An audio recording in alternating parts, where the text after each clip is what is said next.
In his dying throes, the young man gritted his teeth, tears streaming down his wounded face. His trembling hand clutched tightly at the card on his chest, clinging to a final sliver of hope. "My name is Amaki Leo," he introduced himself amidst the corpses of his teammates, an amateur player with no class. Leo stood amidst the desolate scene, recalling the tragedy. "Today, my entire team was wiped out. The reason is, a series of blazing red warnings from the system flashed continuously in his mind." Leo's face paled with fear, cold sweat pouring out as terrifying memories flooded back. He only managed to gasp, "That thing," before a monster with countless arms lunged at him. The system announced the entity's identity as completely unknown, while it let out a savage roar. Leo reflected. This fateful encounter originated from Paradise Eden, the game that had merged with the real world 10 years ago. Since then, dungeons and monsters appeared everywhere, giving birth to a generation known as players. Rewind 2 hours, to a desolate area known as the Unlivable Zone. A hot-headed man yelled, "Don't be lazy if you want the bounty." He turned to berate Leo. "Hey, you, the one with glasses, hurry up," making him only able to stammer, "Yes, sir."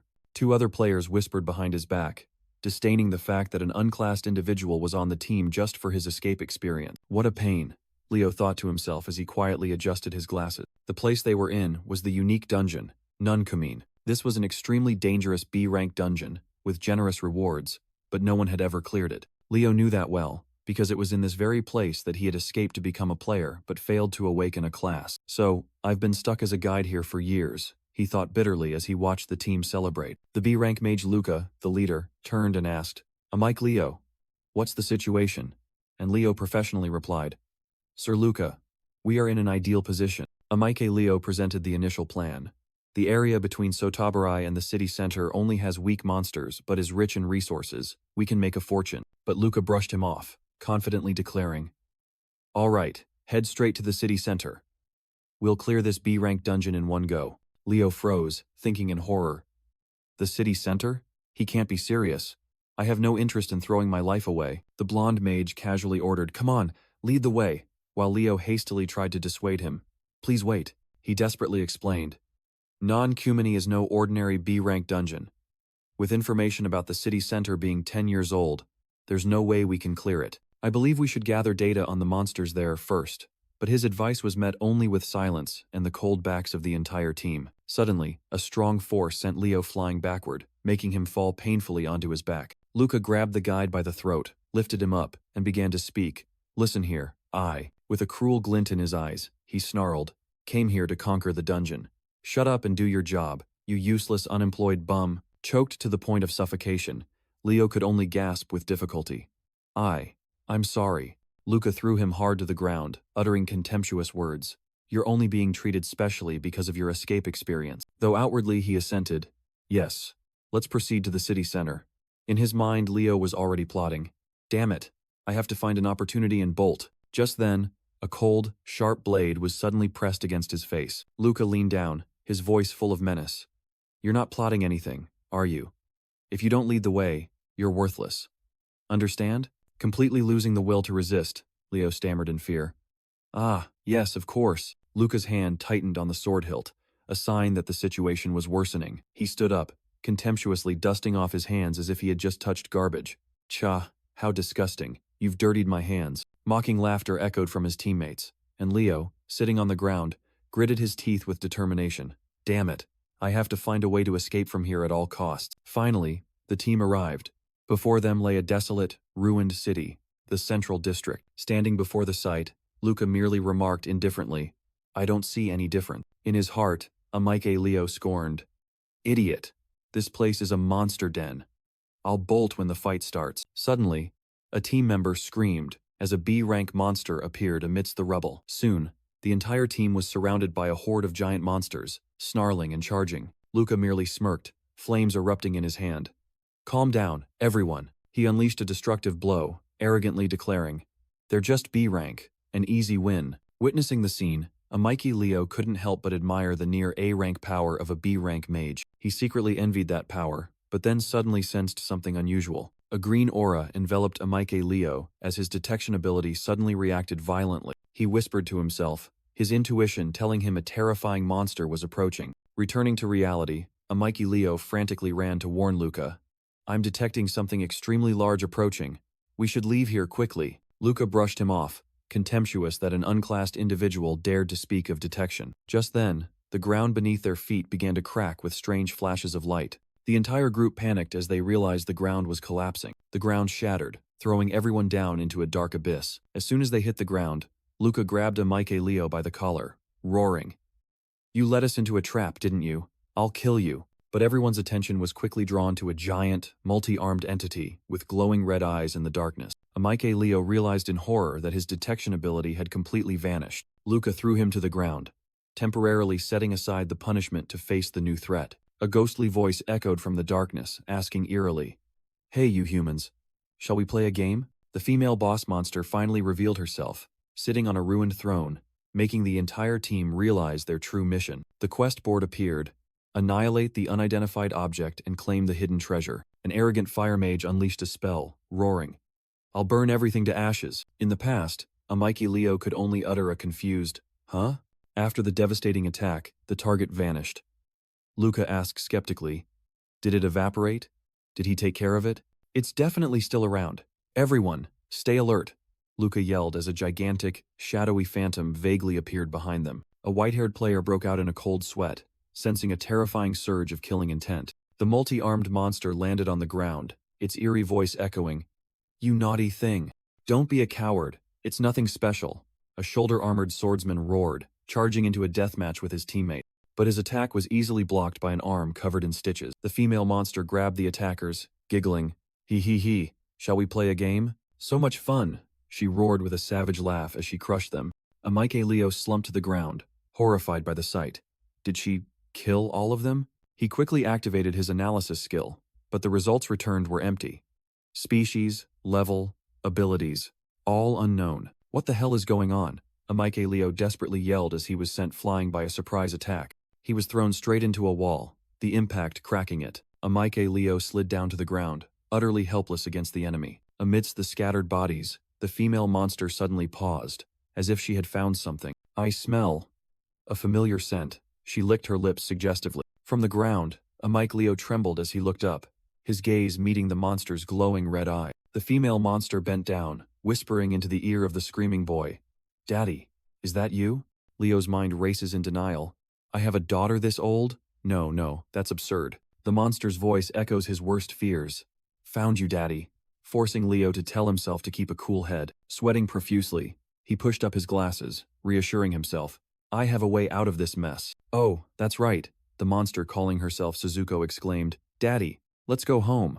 Suzuko gets to go home with Daddy now, while still stuffing another player into her mouth. Countless stitched arms lunged at Leo, who could only scream in despair. How did it come to this? Trapped in the giant palm, Suzuko whined, "Be a good boy. Listen to Daddy." He was dropped into the gaping maw, his last thought flashing, "Is this how I'm going to die? Seriously. What a stupid way to die." In the digital space, Leo's body fell freely as a system notification echoed, "Congratulations. Hidden profession unlocked." His new profession appeared, Dreadkeeper. He groggily opened his eyes, a thought flashing. "Huh? Didn't I just get eaten?" Leo sprang up from the sofa, touched his chest, and realized an unbelievable truth. I'm not dead." He stood up, looking around the familiar room. "This is my house?" On the TV screen, the female announcer reported, "Today is January 30th, 2100. It is now 4 p.m. Leo stared blankly at the screen, muttering, "This day, this time, isn't Paradise Eden descending in just 5 hours? Did I go back 10 years? He clutched his head, a crazed smile spreading across his face. "Really? I have the ability to restart my life after dying?" Leo joyfully shouted, "Finally, my prayers have been answered. From now on, my rosy life begins." But a stream of glowing red data began to appear. Red pixel blocks wrapped around his hand, signaling an abnormal intrusion. Right behind him, amidst the digital static, Suzuko appeared with her hauntingly familiar voice, "Daddy Tilda." A choked sound escaped as Leo collapsed to the floor. "So hungry too," Suzuko's ghostly voice echoed as she materialized, leaving Leo stunned. "Huh? Why?" Splayed on the floor, he bewilderedly wondered.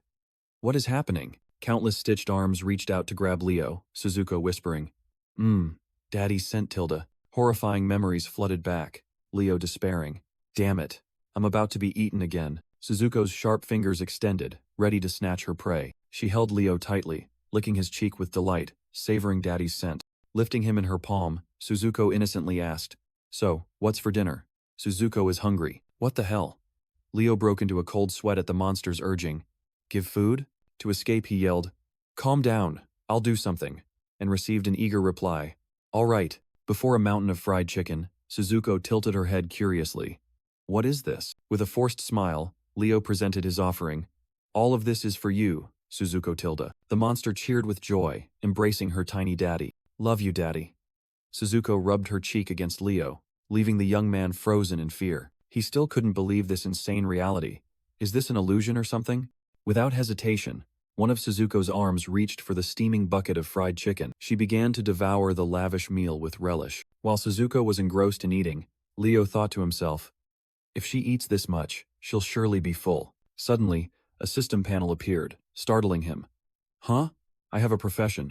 The information clearly displayed. Unique profession Dreadkeeper. Awakened thanks to B-rank boss Suzuko. Leo's eyes gleamed with a terrifying thought. That means, what will happen if her condition becomes complete? Amike Leo was deep in thought. If I can control Suzuko, can I control other bosses too? But the harsh reality hit when Suzuko, with glowing red eyes, hugged him tightly. Daddy tilde. The system confirmed her persistent hunger. The monster girl was still craving. Still hungry tilde, what should I eat? Leo decided to put his plan aside for now, coaxing her first. For now, I'll just make her happy. He gently patted her head, offering a reassuring smile. Suzuko, sometimes you have to be patient. The young man held out his hand, promising a full meal. There's no need to rush. I'll let you eat your fill. In his mind, a sinister plan formed.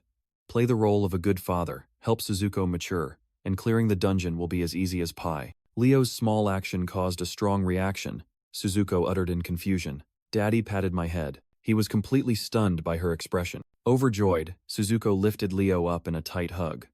Suzuko is super happy tilde. Suzuko will be a good girl. Choked by her affection, Leo struggled to speak. First, put Daddy down. I can't breathe. Just then, an urgent news report on TV made him turn back in surprise. What? He stared in horror at the static-filled screen, a bad premonition telling him, no way. Leo rushed to the window, hoping his thoughts weren't true. Really? But the cruel reality struck a heavy blow to his mind. The dungeon descended earlier than before? Are you kidding me? Outside, the shadow of the Black Forest dungeon was engulfing the entire city. Suddenly, green light particles began to gather right in the room. The energy converged, forming a grotesque entity. A disgusting monster with countless eyes appeared right in front of Leo. Huh? The system announced Black Forest manifested as the monster let out a deafening roar, throwing Leo backward. Amike Leo fell sprawling, exclaiming in shock. What? Suzuko darted past, roaring furiously at the defeated enemy. You maggots. With bloodthirsty red eyes, she screamed in absolute command. Get lost. A system notification rang out, confirming the threat from the eye had been neutralized. Immediately, Suzuko grabbed Leo, laughing maniacally. Ha ha ha ha tilde daddy is mine. Put me down. Leo screamed in utter horror. Once put down, he conceded. I'll prepare it right away, in response to Suzuko's question. All right, tilde, is it eating time yet? Suddenly, a tremor struck, confusing Suzuko. What's that tremor? Amike Leo clutched his head, an unusual sensation overwhelming him. Ugh. What the hell is this? System warning. Strange nurtured monster detected. Black Forest's curse activated. A curse? Leo froze as he read the terrifying condition. If not cleared within 72 hours, he would be imprisoned forever in the Black Forest. While thorny vines began to rise from the ground, the entire room violently shifted, giant branches throwing both of them. From the massive vines, plant monsters with chilling green eyes began to form. Leo looked around in despair. What the hell kind of situation is this? He thought anxiously to himself. I haven't even sorted out Suzuko's situation yet. In stark contrast, Suzuko rushed forward with an excited shout. Food! Revealing sharp teeth, she licked her lips hungrily. Looks delicious tilde.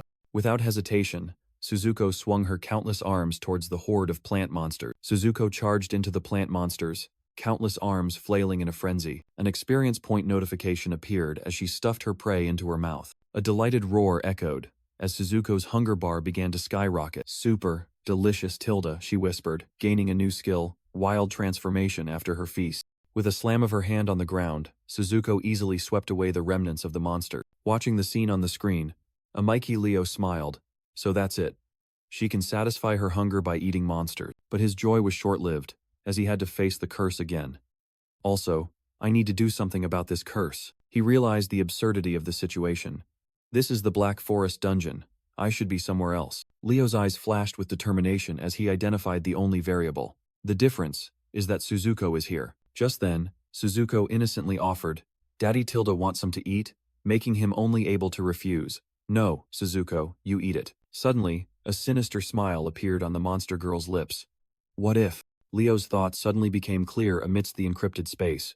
Does the dungeon want to eliminate Suzuko? So it's trying to eliminate her master, which is me. With a curse, he clutched his head in despair. Within 72 hours, I must escape or clear the dungeon.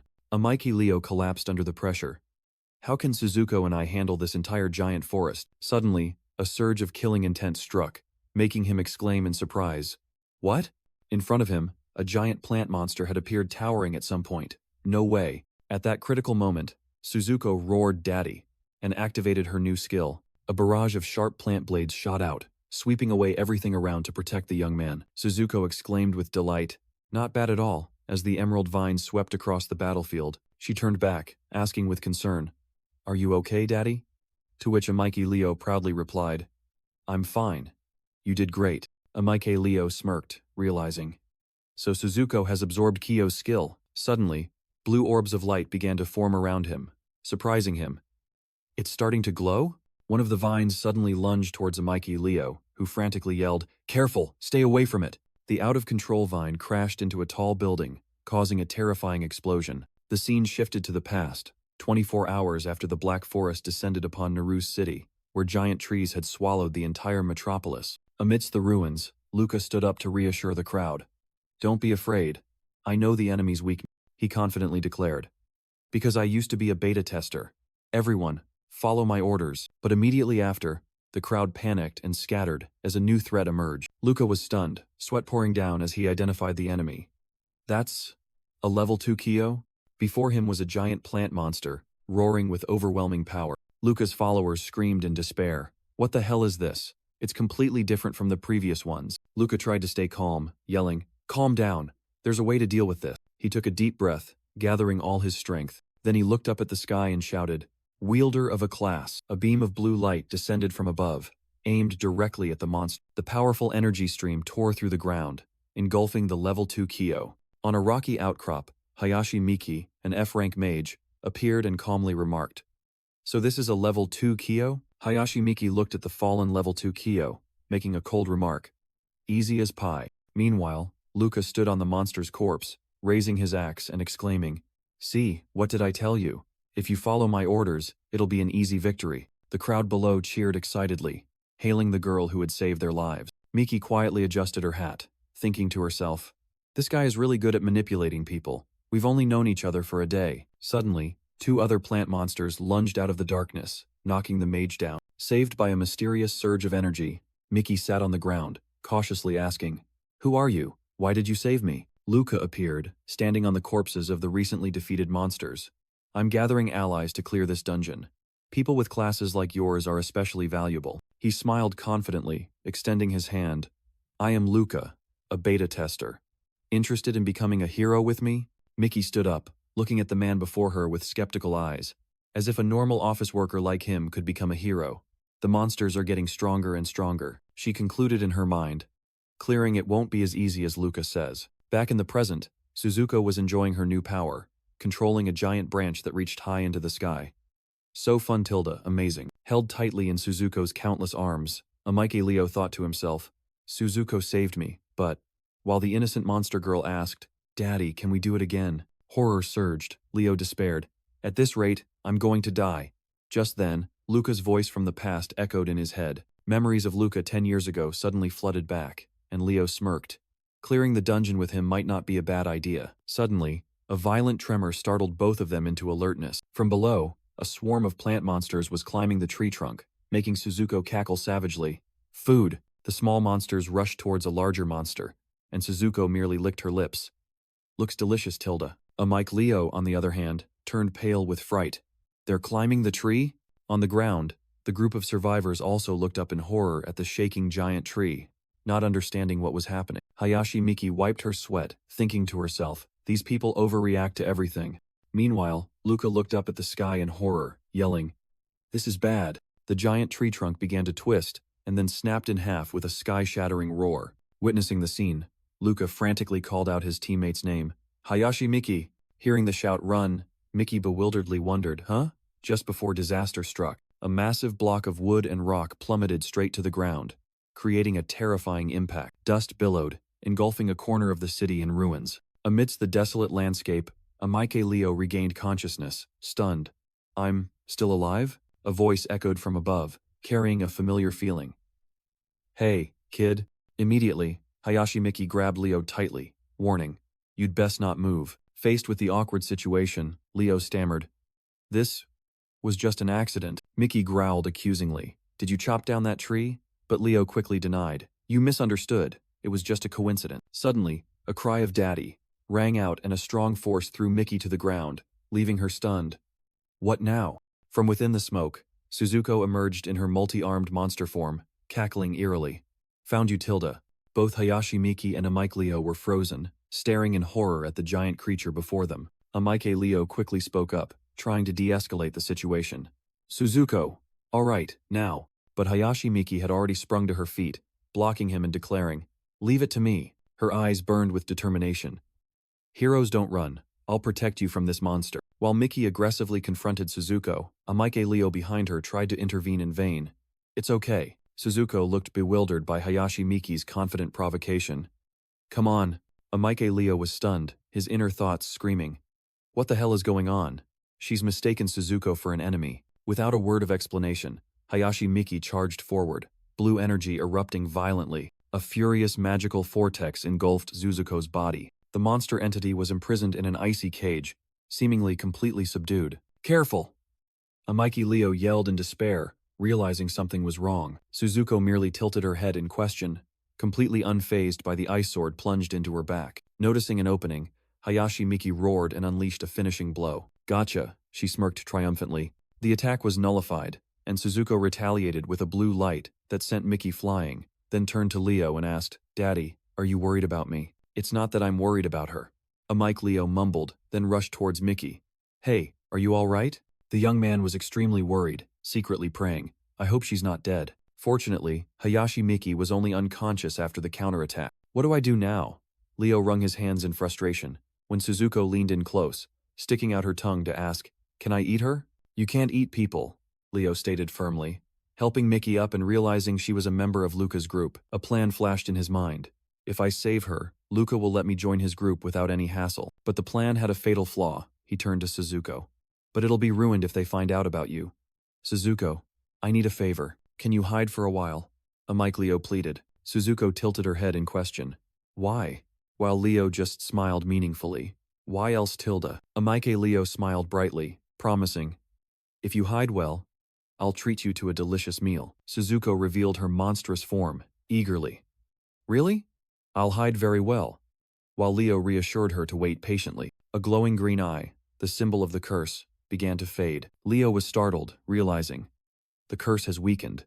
Is it because Suzuko is hiding? A bold plan flashed in the young man's mind. Have Suzuko hide, use Luca's group to find the boss, then unleash his trump card to finish it. Meanwhile, Hayashi Miki slowly opened her eyes, still dazed. The young woman sat up abruptly, clutching her head and groaning in pain. Leo rushed over with a feigned look of concern. "Oh, you're awake. Glad you're all right." When Miki asked about the monster, Leo casually replied, "Ah, thanks to you. It ran away." Hayashi Miki pointed at herself in confusion, completely unaware of what had happened. Although she didn't remember clearly, she put on her cap and decided, "Whatever." Miki stood up, acting like an older sister. "It's very dangerous here. Let's go somewhere safer." Leo secretly thought, just as planned, while Miki turned back to ask his name. After deciding to use a fake name, he replied, "I'm Himajin." And Miki also introduced herself. When Miki shook his hand, Suzuko's spiritual form accidentally touched her hand. "What is this?" Suzuko whispered. "Such a familiar feeling." Leo quickly ordered the giant entity behind him. "Suzuko, food, follow us quietly." The monster girl obediently bowed her head and replied with a resigned yes. Hayashi Miki led the group, completely unaware that she was walking with both prey and the true predator. Under the crescent moon, ghostly tree branches stretched out, enveloping the warehouse area, signaling a restless night. In the makeshift base, Luca impatiently questioned, "Mission report. Teams 3 and 4. Have you found her yet?" A member bowed his head to report, his eyes full of concern. "Hayashi Miki's whereabouts. We are still searching." Luca's anger erupted. "Hurry up and find her. Without Miki, this whole team would have been wiped out long ago." The entire group of survivors trembled before their leader's wrath, hastily searching for words of reassurance. But deep down, Luca had only one thought. "Please, Miki, be safe." Just then, a familiar voice echoed from the doorway. No need to search anymore. Hayashi Miki had returned, waving a defiant greeting. "Yo, Luca." Luca's face relaxed, bursting with joy. "Miki." He spread his arms wide, choked up as he welcomed his most important teammate. "Welcome back." Luca's gaze then shifted to the stranger accompanying Miki. "Oh, this kid. Is he your little brother?" "I saved him on the way," Miki explained, completely unaware that Suzuko's spirit was whispering, audible only to Amike Leo. The young man smiled amiably, introducing himself with the fake name Himajin, but in his mind, it was a different greeting. "Long time no see, Luca." Leo offered to join, and Luca, without hesitation, shook his hand in agreement. The leader smiled politely, but his inner thoughts churned. "This brat. There's something very suspicious about him." Determined not to let a potential threat slip through, Luca secretly activated his trump card. "Let's see what your true identity is." Before the data analysis, Amike Leo merely smiled innocently. "Is there anything I can help with?" The skill failed miserably, returning only a glaring red error warning screen. Putting aside his suspicion for a moment, Luca condescendingly patted Leo's head. "I'm Luca. Just call me boss." Luca's analysis skill encountered a critical error, unable to identify the target. "Yes, boss," Amike Leo obediently replied, while Luca was secretly astonished that he couldn't read his information. A series of scan-failed warnings appeared, Luca's efforts completely futile. Luca grabbed Leo's hair, growling, "Let's see. I have a good job for you." A distorted blue warning screen appeared before Luca's eyes. "It fails every time." "What the hell is going on?" Luca broke out in a cold sweat, utterly bewildered. Suddenly, Luca collapsed to the ground, making Amike Leo feign panic. "Boss? Ugh. What is this?" Luca clutched his head, a searing pain tearing through his mind. In the illusion, Suzuko revealed her monster form behind Leo, who was reaching out and asking, "Are you okay?" An invisible mental attack knocked Luca to the floor with a piercing scream. The entire group fell silent. No one understood why their leader had suddenly collapsed. Hayashi Miki rushed to Luca's side, who was bewildered. "What's going on?" "I just scared him a little, Tilda," Suzuko whispered, while Leo just smiled, thinking to himself, "Was it Suzuko who did it?" Suddenly, a terrifying sound from outside startled everyone. "What was that? What's that noise?" Elsewhere, a resolute footstep stomped heavily onto the ground. A violent explosion erupted, throwing two players who were fighting. Luca's group rushed outside, horrified to witness the factory engulfed in flames. The factory. It exploded. "What's happening?" Luca shouted, panicked amidst the chaotic scene. From the midst of the flames, a giant tree extended its branches upwards, and a survivor screamed, "What the hell is that?" "The tree is moving," Suzuko worriedly asked. "Dad, should we run?" But Amike Leo reassured her. "No, wait. My detection ability is still active." Amidst the energy vortex, Leo realized, the monsters are agitated. Is something provoking them? Suddenly, a massive flame erupted from the direction of the ruined factory. Leo whirled around, his face clearly showing surprise and worry. "Fire?" He urgently shouted to the remaining survivors. "Everyone, listen to me." Leo pointed towards the sea of flames, commanding decisively, "Stay away from the fire." Amidst the chaos, he issued a critical warning. "A level 3 wood, elemental demon is coming." From within the raging flames, a blazing claw reached out. A giant demon of wood and fire materialized, letting out a roar that shook the earth. Witnessing that scene, Luca was stunned, filled with suspicion. How did that brat know? Could it be that he also has the potential of a savior like me? In his delusion, Luca imagined being scorned by Leo and Hayashi Miki, and having his leadership position usurped. He was obsessed with the thought that Leo was plotting to become the leader to steal all the rewards. System text appeared in Luca's mind, reminding him of the rule. Each dungeon only has one unique savior. His eyes flashed with hostility. Luca created an energy sword, muttering a curse. "I will make you regret stepping into my dungeon." Back in reality, he swung his sword, shouting to the crowd, "Heed my command, begin the counterattack." But Hayashi Miki only managed to shout a warning, "Luca, be careful," before he was thrown away. A terrifying explosion engulfed Luca's entire counterattack formation. Miki stood in front of Leo, asserting, "We can't rely on Luca anymore.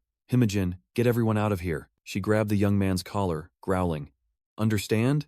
and received a somewhat panicked reply. "All right." Amiki Leo sensed an ominous sign.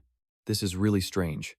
Even though the curse has weakened, the wood elemental demons are still evolving. Suddenly, a terrifying explosion erupted, and Hayashi Miki quickly shielded him. From the sea of flames, a level 3 wood elemental demon with a blazing body let out a ferocious roar. "Himajin, hurry up," Hayashi Miki urged, but Amike Leo clumsily stumbled. The young man awkwardly looked back, thinking to himself, "If she tells me to run, then..." Right behind him, Suzuko's spirit form appeared, screaming in hunger. "I can't take it anymore, I'll eat them." Her grotesque arms slammed into the ground, gaining momentum to charge. Delicious Tilda Suzuko glided past a stunned Amike Leo, charging straight towards the enemy. A destructive stream of fire and a mysterious attack collided, creating a terrifying shockwave. Hayashi Miki was stunned, recognizing the entity that had just acted. The monster from before? Suzuko was engulfed by the demon's flames, and the enemy's savage laughter rang out. "Full BBQ!" But instead of being incinerated, Suzuko opened her mouth wide and deliciously swallowed the flames. Amike Leo could only sigh helplessly.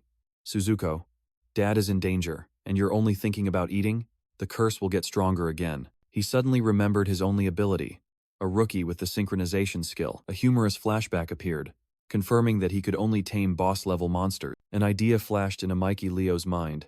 If I can control the boss of the Black Forest, will the curse be lifted? Back in reality, Hayashi Miki grabbed his collar, determined to drag him away, but Amike Leo unexpectedly pushed her hand away.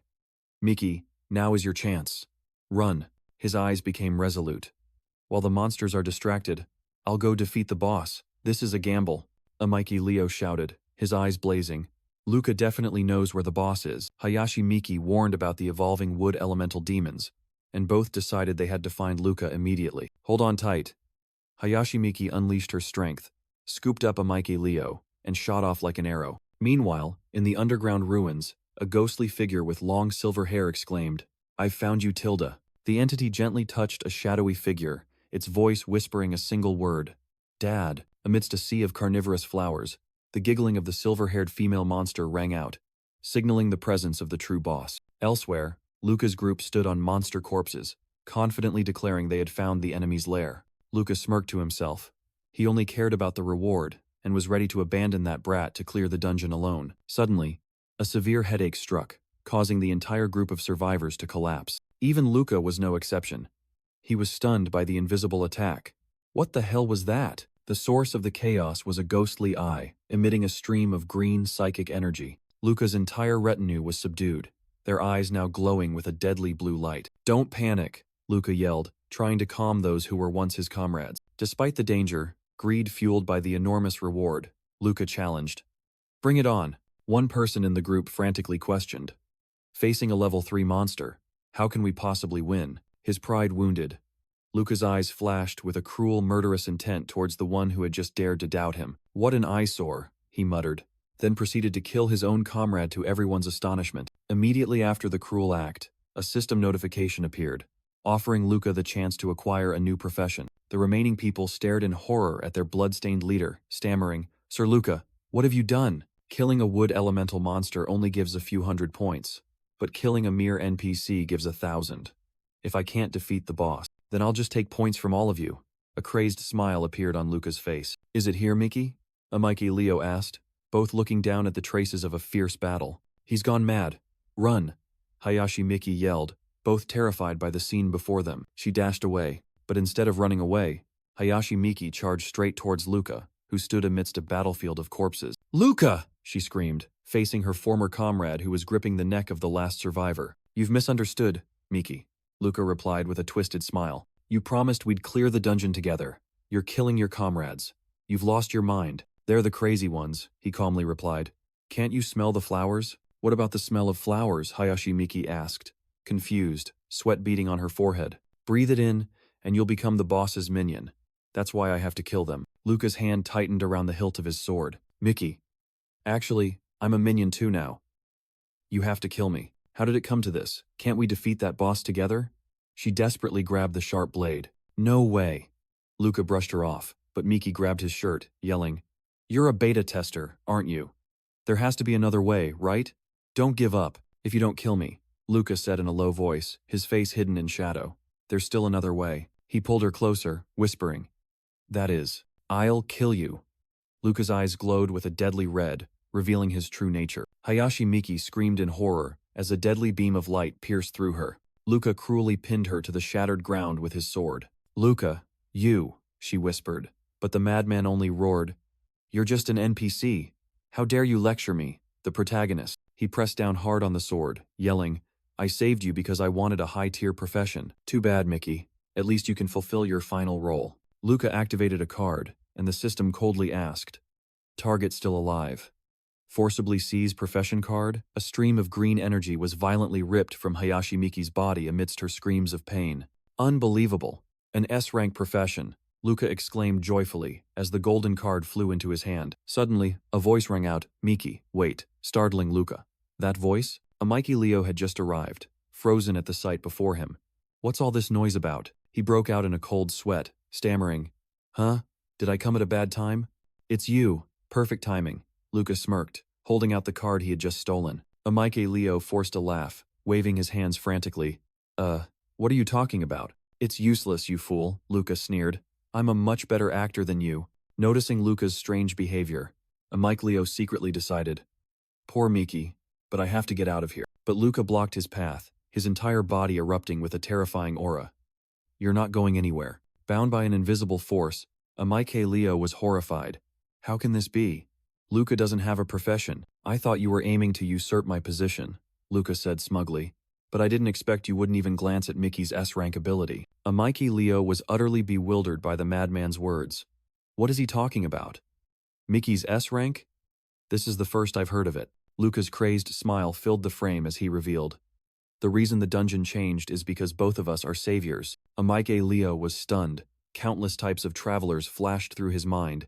From heroes to madmen, he broke out in a cold sweat, realizing that if Luca was the calamity type, then all of his actions made sense. While Luca questioned his motives, Amike Leo secretly calculated, I have to buy time until Suzuko arrives, otherwise he'll kill me. Suddenly, he looked up, smirked, and admitted, that's right, I did it all. Luca showed interest in the unexpected confession. Now we can talk. Amike Leo continued his act, boasting about infiltrating the dungeon to change its difficulty and reward value. You must be very pleased that your plan is going well, Luca replied with a smug smile. This fool believes everything I say. Amike Leo thought to himself, then I'll play the part to the end. He burst into an arrogant laugh. Thanks to me, this dungeon is even more thrilling, isn't it? Luca rested his chin on his hand, his face full of cunning. It truly is fascinating. The rewards have changed, but the reality was far more brutal. The scene shifted back to when Luca suddenly used his power to seize Hayashi Miki. Are you two in league? You're both insane. Hayashi Miki screamed in despair as she was restrained. Shut up, Luca roared, delivering a brutal kick to her face. Seeing that scene, the current Amike Leo could only sigh to himself. Even Miki believed me. An S-rank job card, shining brightly, was pulled from Hayashi Miki's body. So this is the power of a job, Luca exclaimed as he looked at the girl's body, pierced by a sword. He smiled triumphantly, holding the card he had just stolen. Compared to waiting, stealing from an NPC is much easier. Back in the present, Luca, with his new power, extended his hand towards Amike Leo and proposed, shall we cooperate from now on? To the offer of cooperation, Amike Leo responded, a mysterious green aura knocking Luca down in astonishment. Damn it! What did you do? Luca roared as his subordinates were suddenly attacked by plant monsters. Amidst the chaotic scene, Amike Leo spoke with sarcasm. Cooperate? He continued his act. With you, the one who summoned these monsters. Even though he was trembling inside. However, Luca burst into insane laughter. Is this really the best a child can come up with? As if I'd believe that. He lunged forward, delivering a devastating punch that Amike Leo couldn't react to in time. With a twisted face, Luca roared. There's no way I'd work with someone like you. Suddenly, a terrifying tremor occurred, and the ground shook violently. From within the dust cloud, a monstrous figure with countless arms emerged, seizing a screaming individual. The one seized was Luca, who cried out in panic. Stop! I'm the savior, you know. Suzuko revealed her monster form, tightening her grip on the self-proclaimed savior whom she had no need for. With a terrifying smile, her voice echoed in everyone's minds. I've come to find Dad. Luca was stunned. He looked down at a Mike Leo, who was getting up, and stammered, "Wait, don't tell me." "You." A Mikey Leo just smiled and gave a thumbs up. "Hey, I'm her dad." Completely broken, Luca frantically pleaded. "Damn it, I'll cooperate. I'll work with you. Please." "Dad is not a child," Suzuko roared angrily, punishing the one who dared to insult her master. After her outburst, the monster girl suddenly became drowsy. Sleepy. "Can we go to sleep, Dad?" "Sure," a Mikey Leo replied. "But before that, Suzuko, deal with these guys." "Yes, Dad." She happily obeyed, using her arms to gather up the small monsters, while Leo secretly pondered their true origin. A voice echoed in the darkness, holding on to a faint hope. "The only silver lining is that we haven't encountered the boss yet. Now, let's get out of here." Immediately after, a Mikey Leo frantically ran to Hayashi Miki, who was slumped on the ground. "Miki, are you okay?" Gasping for breath, Hayashi Miki's red eyes lost focus. She could only let out a weak cry. The boy was stunned, cold sweat pouring down as he realized the horrifying truth. What happened? A cold sword had pierced through her abdomen, blood staining the shattered ground. "Dad too," a familiar voice echoed, and Suzuko appeared in the form of a giant monster covered in stitches. After completing the task, she gently lifted the tiny Leo in her palm, asking, "Is it all done, Dad?" Drowsiness overcame her. Suzuko rubbed her eyes, hugging her dad tightly. "So sleepy." "Suzuko will protect Dad, so please stay with Suzuko." Seeing her fading, Leo called out worriedly, "Hey, Suzuko?" But it was too late. The monster girl curled up in deep sleep amidst the small monsters, who had also become motionless. Suddenly, Leo felt a strange change in his body.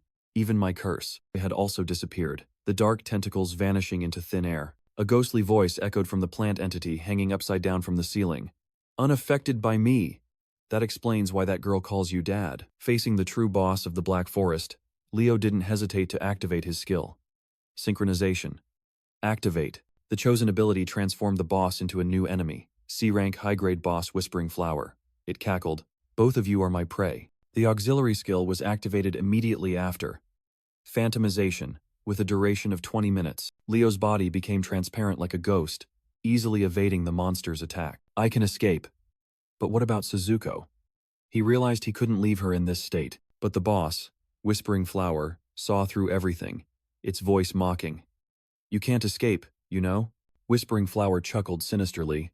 "The plants here are all my eyes." A Mikey Leo realized in horror that he had been poisoned by its floral scent. The boy despaired. "Damn it. Looks like I can't escape." The monster ignored Leo, using a vine to lift the chin of the sleeping Suzuko and whispered, "When she's quiet, she's truly beautiful." It licked Suzuko's cheek in a gruesome manner, declaring, "I'm very particular about my food," Leo realized in shock.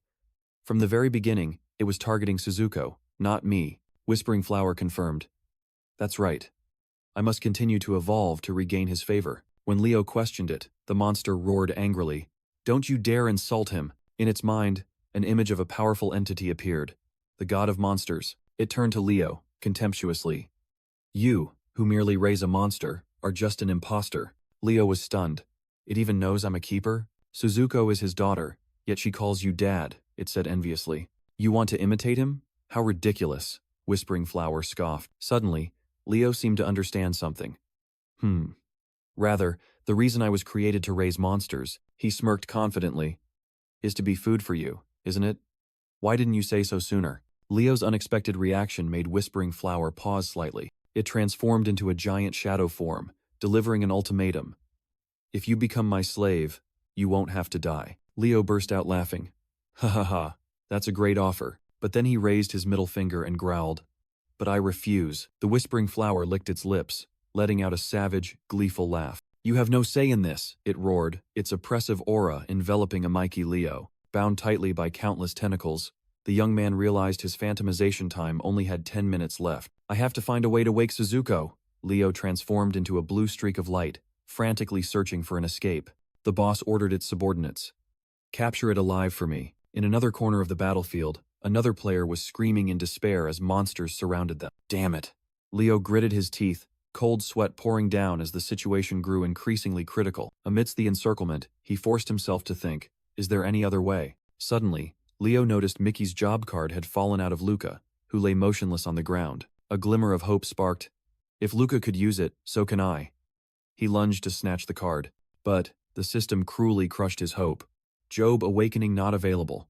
Are you kidding me? Just then, his phantomization state expired, and Leo's physical body reappeared, completely exposed. Facing the horde of monsters rushing towards him, he roared his last resort. Synchronization, activate! Leo's left eye glowed crimson, and Suzuko's true sight eye activated. Trying the same old trick again? The whispering flower sneered. I won't let you succeed. A surge of evil energy crashed down, making Leo clutch his head and collapse in pain. The synchronization process was forcibly interrupted, and he completely lost his ability to resist. Go to sleep, the boss whispered, and die within my memories. Through his crimson eye, Leo watched in horror as his opponent transformed. This is its true form. A terrifying entity emerged, its voice echoing. Darling, your body is mine. Wrapped tightly in spectral tentacles, Amike Leo realized in despair, spiritual contamination. This can't be an F-rank dungeon. In his final moments, he thought bitterly. I died because of Suzuko in my previous life. Is it the same this life too? Suddenly, all sensations of pain vanished, and Leo found himself floating in an endless white void. He shot up in surprise, his heterochromatic eyes wide. I'm not dead yet. In the void, a system screen was still lit, making him even more bewildered.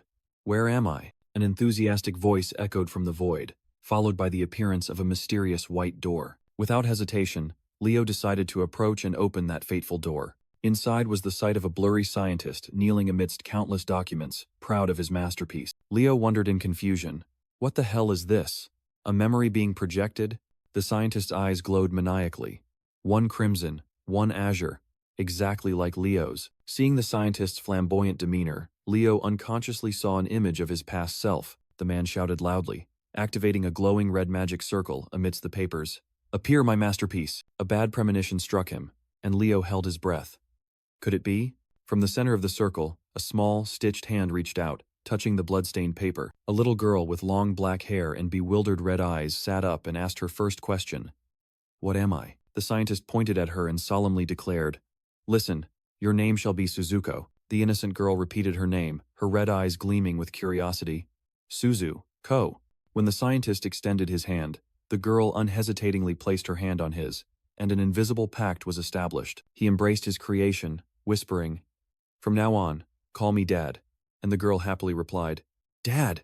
The memory shattered, and Leo clutched his head in horror as gruesome images of Suzuko reappeared, screaming for food. In the dark memory space, Amike Leo exclaimed in shock, Is this for real? He tried to calm himself to analyze the situation.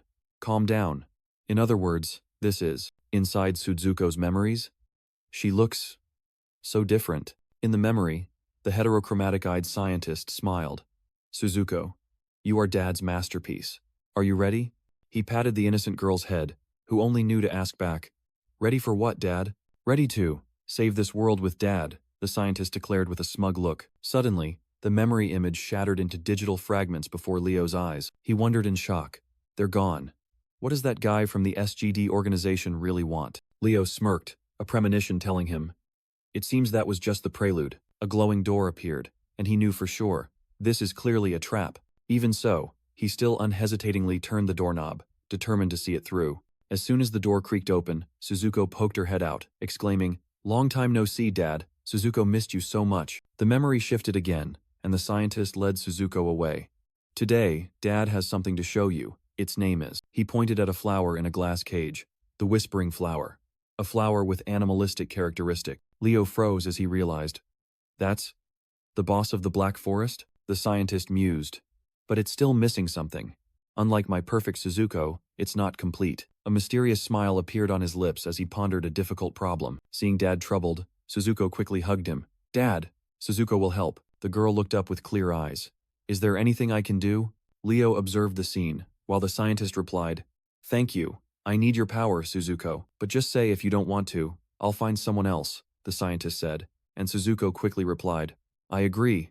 What does Suzuko need to do? He smiled sinisterly. I want something you have, Suzuko. Something like, let's see, your eye. Amike Leo, witnessing everything, was stunned. Huh?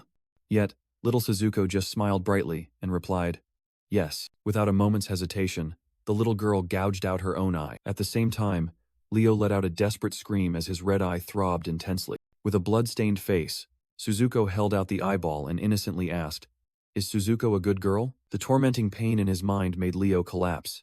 It hurts so much. The scientist patted her head. Such a good girl. I'm so happy I could help, Dad. Leo couldn't believe what he was seeing.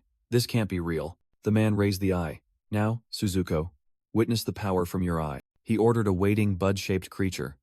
Swallow it. The bud immediately absorbed the eyeball into its body. And then, it transformed into the whispering flower, the tentacled monster Leo had just faced. Rage flared. Leo roared and lunged towards the scientist's illusion.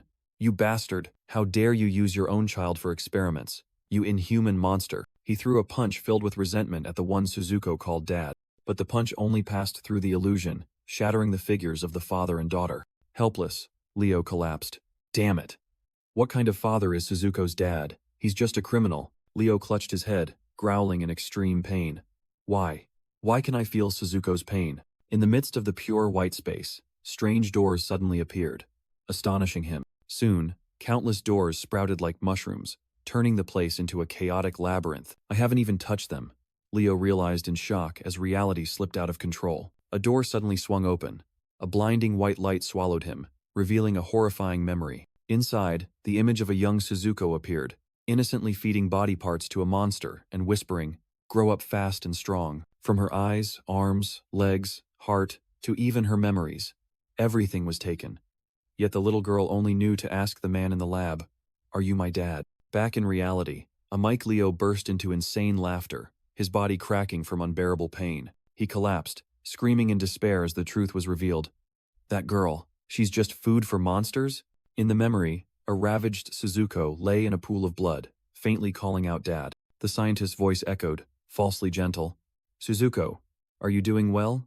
While Leo could only watch helplessly, the man's silhouette appeared, and a glimmer of hope flickered in her remaining eye. Dad? Suzuko rejoiced, trying to drag her incomplete body towards him. Dad, did you come to visit me? The cold-blooded scientist smiled. Dad brought the whole family here. Look, Suzuko, they're very happy to see you. Following him was a hideous pack of skull monsters, growling as they charged forward. Surrounded, Suzuko trembled and asked in despair, "Who are they? Does Dad not need Suzuko anymore? You're broken, beyond repair." The man turned his back, coldly pronouncing, "Forgive me, Suzuko?" Heart-wrenching screams echoed as the pack of monsters tore at her body. "It hurts so much. Dad, don't abandon Suzuko." At the same time, Leo laughed through tears, his body shattering. "Don't be afraid, Suzuko. I'm hurting too." He bowed his head, bitterly uttering the final truth. "Both you and I were deceived. He and I, we are both fake fathers." A system notification rang out, synchronizing the eye of truth, progress at 50%. In his mind, Mike Leo braced himself against the soul-shattering pain. He gritted his teeth and made a vow. "I will become your true father." Leo suddenly opened his eyes, grinning sinisterly at his enemy. "Hey, ugly, it's fun to see your hideous face again." The whispering flower roared in astonishment. "How did you wake up?" It furiously tightened its tentacles, growling. "Let me show you hell once more." However, Leo just laughed loudly in defiance. "Come on, monster," the whispering flower confidently retorted. "Let's see how long that attitude lasts." Then unleashed a destructive surge of energy. Blood trickled from the corner of his mouth, but Leo only mumbled, "It really hurts, but compared to Suzuko's pain, it's nothing." His mind now only repeated a single word. Synchronization. Third stage synchronization. 80%. Leo shot up, covering one eye. "I'm back. You can stop eating now." With an insane grin, he declared, "If you intend to eat Suzuko, then I'll eat all of you." Tears streamed down his face, contorted with rage. Fair's fair, right? Immediately, an invisible force descended, crushing the pack of skull monsters. Leo grabbed one, his hand crushing its bloodshot eye. Then he screamed Yahoo! And ferociously tore at his enemies. He roared amidst the battle. "Let me have a taste, you beasts." A swarm of monsters with countless horrifying eyes immediately rushed forward, surrounding him. The remaining skull monsters also didn't miss the chance, charging straight ahead. Standing amidst the ravaged battlefield, Leo grimaced. "You guys taste like shit." Inside his mind, Mikey Leo's synchronization rate had reached 70%, and his mental corruption deepened. A ravenous hunger surged, and Leo roared, "Humph. Still not enough. Let me eat more monsters." A white-haired female monster appeared, challenging. "Do you want to be put to sleep that badly?" It grinned sinisterly, initiating a mental attack. "Then, enter my memories and die." Leo was pulled into a memory space, where he embraced a small Suzuko and gently said, You don't need to be afraid anymore. I'm here. Feeling the warmth, Suzuko innocently asked, Father? Leo smiled, accepting his new destiny. Yes, not before, but now. I'm your father. Suddenly, a blue phantom of the scientist appeared, scoffing. This is just a memory, he continued to threaten. This memory was created by my will. Even if you devour me, you will die here. That spirit explained that absorbing a monster's will was like drinking poison, and Leo wouldn't last long. The system panel flashed red. The synchronization rate had soared to 90%, and mental corruption reached a dangerous threshold. But Leo, with new eyes growing on his face, grabbed the scientist. I am Suzuko's father. Your memories are disgusting. Shattering the illusion, Leo returned to reality, facing the terrified boss. What in the world are you? He flashed a deranged smile. Don't be so scared. You can put me to sleep like before. The boss was stunned as its tentacles automatically loosened, freeing Leo. The young man spread his arms wide, provoking. Come on, hurry up. Aren't you going to use them? The female monster was utterly horrified, sweating profusely. Leo roared in extreme fury, wanting to drag the scientist out for revenge. Otherwise, who am I supposed to share this pain with? With you? His will had completely overwhelmed the boss, and a notification appeared. Nurturing conditions met. The system presented a final choice, as the C-rank boss was being crushed by Leo's power. The female monster realized in horror that she was completely immobile. His will is too strong. How can this be? Leo proudly declared. Look, this is your will. It makes me stronger. With a deranged smile, he activated something. If you don't want to play with me, then I guess you'll have to play with Suzuko, Leo said coldly, making the female monster scream in terror. Suzuko appeared in her giant form, angrily asking, Who did this to Father? While Leo reassured her, Father is fine, go play with her. Leo cruelly encouraged, If you get bored, you can eat her, and Suzuko happily agreed. Facing her enemy, Suzuko growled, Hey, who hurt Father? And the female monster quickly denied. It wasn't me. He hurt himself. The female monster tried to explain, but Suzuko just roared. You lying woman. Lying is very bad. Suzuko roared and delivered a devastating punch to her screaming enemy. Meanwhile, Leo found Hayashi Miki severely wounded. Miki, are you all right? Gasping on the ground, Miki asked. Hey, Himajin. What exactly are you? Leo smiled in response. A father to a stubborn daughter. It's going to hurt, but bear with it, he said. Then grabbed the hilt of the sword embedded in her. The sword was yanked out in a spray of fresh blood. Miki's eyes rolled back in extreme pain. Immediately after, she unexpectedly grabbed Leo and punched him straight in the face. Are you still going to lie? You're working with that madman, aren't you? Miki roared, pinning him to the ground. She raised her sword to kill him, but Leo desperately shouted, Only Luca deceived you. Please believe me. Miki froze, realizing her wound had stopped bleeding, while Leo explained, If I were your enemy, I wouldn't have stopped your bleeding. This is just a temporary measure, Leo said. First, put down your sword. After realizing her mistake, Hayashi Miki quickly apologized while Suzuko was still enjoying the boss. Leo anxiously asked about Miki's condition. Anyway, are you all right? Any changes in your mind or body? Not really. I feel great now, Miki replied, confused, not noticing anything unusual. Leo revealed a horrifying truth. Luca pulled out your job card. That means your power has been stolen. Overwhelmed with panic, Miki grabbed Leo, shouting, Huh? What should I do? Leo smiled confidently, offering a proposal. There's a way, but it comes with risks. If you lend me your power, I'm willing to help you. Without a moment's hesitation, Miki decisively agreed. All right, what should I do? Leo was a little surprised by her decisiveness. That was fast. You helped me anyway. I trust you, Miki explained, making Leo smile, touched. Is she naive or foolish? Leo thought to himself, then placed his hand on the ground and called out loudly, Suzuko. A giant figure appeared, and Suzuko obediently replied, Yes, Tilda? Miki collapsed to the ground, overwhelmed by the terrifying pressure emanating from the monster. She made a very naive deduction. He calls her father. So this is Himajin's daughter? Leo smiled and commanded, Suzuko, I have a request. How is that woman? He asked, and Suzuko replied that she had eaten her, so Leo coaxed. I'll give you something tastier, so can you spit her out for a bit? Okay. Suzuko happily agreed, bringing her sharp claws to her stomach. Don't look, Miki screamed, rushing to cover Leo's eyes. Ignoring her, Suzuko tore open her own stomach, revealing a giant mouth inside and pulling out the boss. Miki fell backward in horror, while Leo just scratched his head and chuckled. Good girl, Suzuko.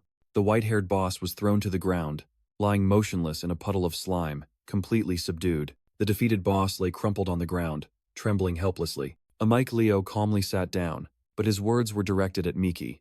My request for you, Miki, ni. With a chilling smile, he delivered his final verdict. Is to destroy it. Don't you dare underestimate me, the boss roared, a surge of dark green energy violently erupting. From the ground, specters rose. Deceased players revived into an army of ghouls. An entire legion of the undead charged forward madly, their sole objective to tear apart the living. Hayashi Miki exclaimed in shock. They've come back to life? There are so many. Suzuko narrowed her fiery red eyes, eagerly asking, can Suzuko eat them? But Leo simply replied coldly, no need. The young man calmly faced the boss. All done? Receiving only a furious roar in response. When I die, you're coming with me. The boss cackled maniacally, determined to drag its enemy down to the grave. Just try your best to survive, it challenged, as a sphere of green light formed in Leo's palm. That's right. Leo smirked, and strange cracks began to spread across his face. A wave of green energy swept across the battlefield, engulfing the revived monster. The monsters suddenly froze, their lifeless eyes glowing before they shuffled forward like puppets. They've stopped. Hayashi Miki breathed a sigh of relief, unable to believe her eyes. She turned to question him. Himajin, what did you do? But Leo only replied with a casual When she saw his face clearly, Miki shrieked in horror. Your face! What happened? This is corrupted psyche, a risk I have to accept, Leo explained, while Suzuko whispered. Dad is so cool. He suddenly grabbed the stunned girl's hand. Help me. Confused by his action, Miki's eyes were filled with worry. Are you all right? Hayashi Miki patted Leo's head, scolding him affectionately. You're like my little brother, don't try to act tough anymore. The young man grumbled in annoyance. I think my mental age is older than yours. Leo pointed at the subdued boss. Miki ni, the solution is right here, he explained. The Black Forest dungeon is an exploration type, where job holders can freely enter and exit. But because of Luca, its difficulty increased from F rank to C rank, Leo continued, recalling his old foe. He lied that Luca had brainwashed everyone for the bounty, secretly thinking he had to hide Suzuko's involvement. Meanwhile, Suzuko tightened her grip on the desperately screaming boss. You're not getting away. Leo held out a knife, revealing his true objective. A C-rank boss will drop an item. And that's exactly what you need right now, he said, making Miki smile decisively. All right. Drawing her longsword, Hayashi Miki declared boldly. Leave the rest to me. She turned to the giant monster. Suzuko-san, I'll take it down. Please release it, and received immediate agreement. The boss was thrown to the ground, utterly helpless before the waiting blade. With a sky-piercing shout, Hayashi Miki swung her sword, striking the monster's head directly. The system panel displayed an error message, unable to recognize Miki as the dungeon clearer because she was an unspecialized player. Immediately after, the system self-corrected, recognizing Leo as the one who completed the dungeon, causing him to flash a satisfied smile. Suzuko proudly boasted, Himajin, I took it down, while Leo could only reply tiredly, yeah, thanks. He turned to Miki saying, regarding my identity, I want to keep it a secret, which surprised her. Standing before the system panel, Leo decided to hide his personal information and choose a new alias for himself. His finger glided across the screen, entering the name Keeper before the system began distributing rewards. Before that, Leo said, let's fulfill Mikini's wish. Suddenly, Hayashi Miki felt her body bound, and she asked in confusion, what are you doing? Leo smiled triumphantly, holding up a blue core. Got it. The boss item. An elemental monster core. Hayashi Miki asked skeptically, how do I use it? Don't tell me I have to swallow it? With eyes flashing red, Leo confirmed. That's right, leaving Miki stunned. You're kidding, right? Suddenly, Miki coughed up a mouthful of blood, her body feeling as if it were being torn apart from the inside, causing Leo to scream in horror. Miki ni! Seeing Miki collapse, Suzuko casually asked, is she dead yet? Can I eat her? But Leo immediately dismissed it. No. Supporting his gasping teammate, Leo asked worriedly, only to receive a desperate reply. I can't feel anything. Am I dying? It's all right, Leo asserted, clenching his fist as green energy began to gather. I'll help you. He focused his power into his palm, ancient characters glowing brightly. Just a moment. I won't let you die, Leo whispered, gently placing the monster core into Miki's mouth. With no other choice, the young girl swallowed the gem, carrying a fragile hope of survival. Elemental energy immediately erupted, enveloping both of them, and Leo sighed in relief. Good, it's working. Among countless types of cores, there were golden ones worth a fortune. But what they needed now was pure power. Leo explained that by eliminating the boss's will, the user could absorb the purest elemental power. But something seemed wrong. Mickey floated in midair, swallowed by a massive surge of energy. Leo realized in horror. Damn it, she's being controlled by the elemental power. A violent energy explosion threw Leo backward, fortunately caught by Suzuko's giant hand. "Suzuko!" Leo shouted, but the Dungeon Queen only stared at Miki, her eyes burning with hatred. That woman dared to harm Dad. Unforgivable. Suzuko bared her sharp teeth, hungrily asking, "Can I eat her?" But Leo firmly reminded her, "You promised not to eat humans." The Dungeon Queen smiled contentedly. "Dad is so kind." While Leo, confused, wondered, "So what do we do now?" Leo suddenly shivered, realizing Suzuko's aura had changed. "If I don't answer carefully, I might get eaten too." To reassure the monster, he probed, "If there's any danger, will you protect me?" And Suzuko immediately roared, "Suzuko will protect Papa." Putting Suzuko aside for a moment, Leo looked towards the imprisoned Miki, his mind in turmoil. How do I wake her up? He dismissed the idea of relying on the dangerous boss and decided to act himself, channeling his willpower into his palm. But his efforts were futile. The distance was too great for his power to reach Mickey. Despair rose in Leo's eyes as he realized, at this rate, Mickey's body won't last. Just then, the side effects of his power struck, making him painfully realize, damn it. In the end, I still have to rely on Suzuko. With no other choice, Leo turned and shouted, "Suzuko, give me a hand." Before the Queen's innocent question, he gave a crazy command. "I want you to throw me towards her." Suzuko didn't hesitate, replied, "Yes, Papa," and used her giant hand to firmly grasp his body. "Suzuko, slowly!" Leo cried out in panic as he felt the immense power gathering in her arm. Ignoring his warning, Suzuko roared "Fly Tilda," and threw him like a cannonball. Soaring at terrifying speed, Leo could only shout into the wind. Not slow at all, but well done. He crashed into the green energy sphere that was enveloping Mickey. A violent explosion erupted, engulfing everything in thick smoke and dust. Amidst the smoke, Leo's figure emerged, supporting Mickey and calling her name in desperation. "Wake up!" he shouted, but the only reply was the girl's soulless, glowing eyes. A sudden flick of the fingers jolted Hayashi Miki awake from her trance. "You're finally awake." Amaike Leo smiled in relief as the girl groggily asked what had happened. Realizing she was sitting amidst vines with her clothes tattered, Miki blushed, embarrassed that she had almost become a vegetable. "Don't look!" she cried out in alarm, but Leo quickly turned away, asserting, "I didn't see anything." The awkwardness passed, and Miki looked worriedly at Leo's hand. Has the spiritual corruption gotten worse? Just then, Suzuko appeared, full of killing intent, growling, "You wicked woman, I won't forgive you." "Stop it, Suzuko." Leo calmly stood in front of her. "She's Papa's friend." After calming his loyal daughter, he turned back and offered an item. "Oh, right, here." Miki was astonished to receive her job card back, hearing Leo say, "You can use it now. I'm leaving now. Keep it a secret that you met me."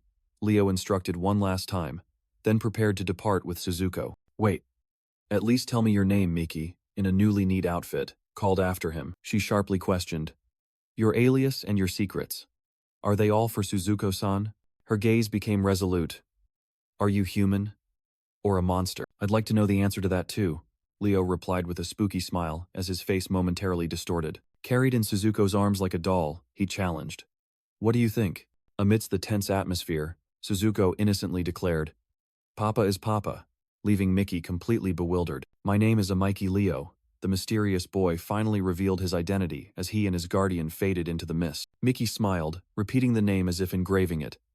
Amaike Leo. At the same time, a system notification rang out, and the dungeon space began to crack and shatter. The dungeon was cleared in just 23 minutes and 50 seconds by a speedrunner. The shocking news stunned everyone. "What did you say?" Amidst the spatial fragments, the crowd cheered as the dungeon vanished. The leaderboard updated, and a brand new name proudly sat at number 1. Keeper. 10 hours after the Black Forest dungeon was conquered, the city was still in disarray. However, at a subway station, a mysterious group from the Manifestation Association arrived too late. A monstrous hand clenched tightly, the ground cracking with fury. The two-headed monster spoke upon seeing his comrade's corpse. "I thought. Look, such a clean cut."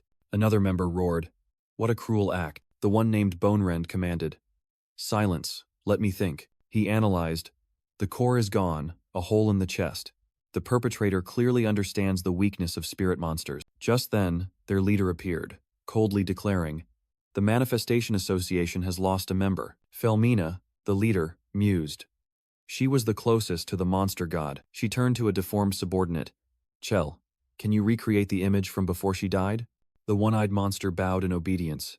Anything for Inigo. A stream of crimson energy shot out from Chell's giant eye, space distorted, forming a chaotic vortex of memories. In the flashback, a Mike Leo appeared, enveloped by tentacles, provoking, "Why are you letting go? Hurry up." And then, his face distorted with countless eyes, he screamed a name.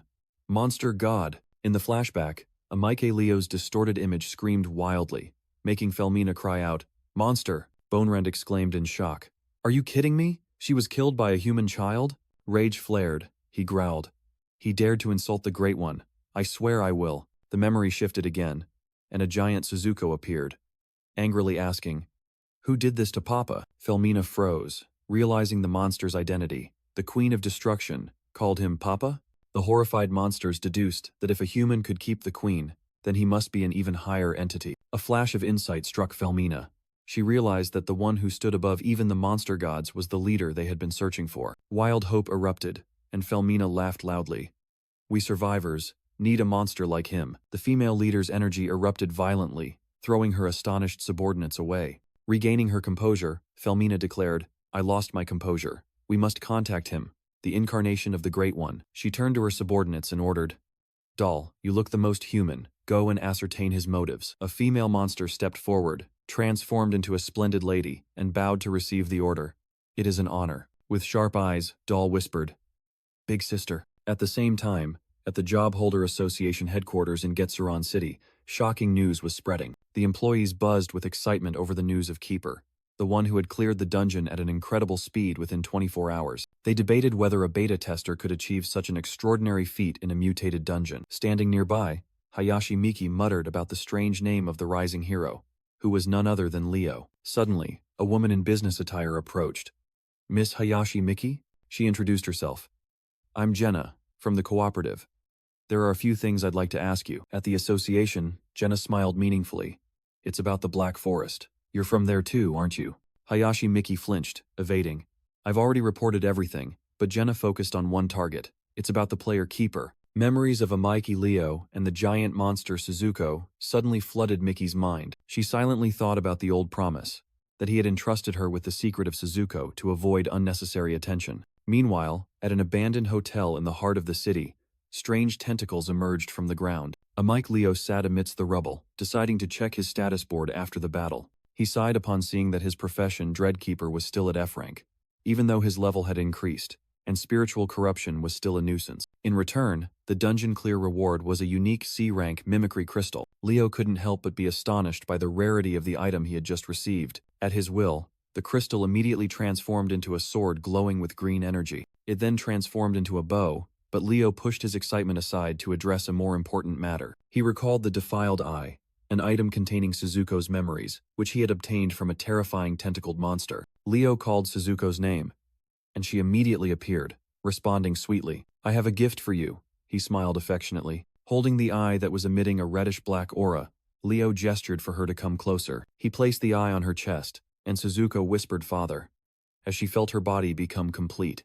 Immediately, Suzuko's eyes flared with a deadly red light. A massive surge of energy erupted, causing her to scream, "Ah, this feeling is so strange." Even a Mikey Leo had to raise his hand to shield himself, stunned by the incredibly terrifying pressure of power. Leo suddenly realized a harsh truth. Wait, the father in her memories isn't me. A worry arose in him as he gripped his weapon tightly.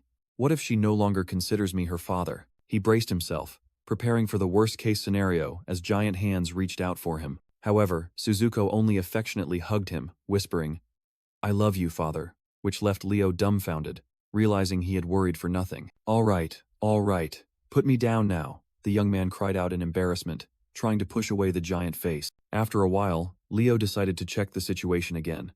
"Suzuko, let's see how your status has changed." The status board displayed Corrupted Zombie, A rank monster, but Leo suddenly cried out in pain. A fierce surge of green energy erupted from his body, causing him to growl. Side effects again? 3 auxiliary red eyes appeared on his face as he gritted his teeth. "Is it because I used willpower? I clearly had it under control before." The pain exceeded its limit, and Leo collapsed to the ground to Suzuko's shock. "Father?" In her new form with multiple arms, she rushed forward in a panic. "What's wrong?" Suzuko anxiously looked down at Leo's unconscious form, his hand still enveloped by a ghostly aura. She gently picked him up, innocently thinking, he's asleep, he must be very tired. But then she noticed the dark patterns spreading on his arm. And he's injured. Placing Leo on the bed, Suzuko blamed herself. I'm sorry I couldn't protect you. Her fiery red eyes shone with determination as she silently promised, please get well soon. That image suddenly brought back a distant memory, when a tiny Suzuko asked her real father, Father? What are you doing? The man in the white lab coat gently patted the little girl's head, who innocently asked, what is utopia? A mysterious smile briefly appeared on his face, which was obscured by digital pixels. In a fragment of memory, the father gently told little Suzuko about a utopian world, a place filled with hope. Back in reality, Suzuko stood silently by the bed, her silhouette enveloping a Mikey Leo, who was in a daze. She gently took his hand, a silent connection forming. Lying down beside the one she had chosen, a new realization suddenly dawned in her mind. I remember now. With a serene smile and a tear rolling down her cheek, she affirmed her own truth. Father is still father.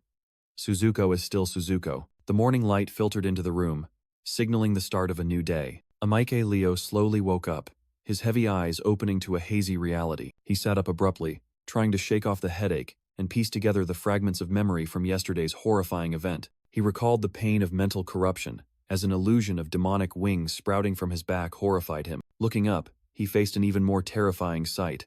Countless heads of Suzuko staring at him, asking in unison, is Dad okay? What the hell? A horrifying thought ran down the young man's spine. The illusion vanished, leaving only a single Suzuko hanging upside down from the ceiling, her bizarre actions leaving Leo bewildered. Looking down at his mutated arm, he realized the situation was worsening.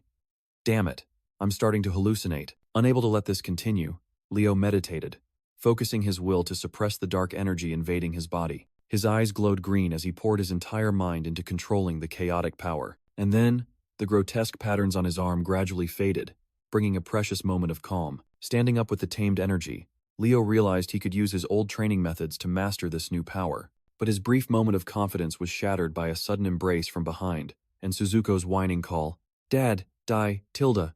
With glowing red eyes and a wide grin revealing sharp teeth, she made her first request.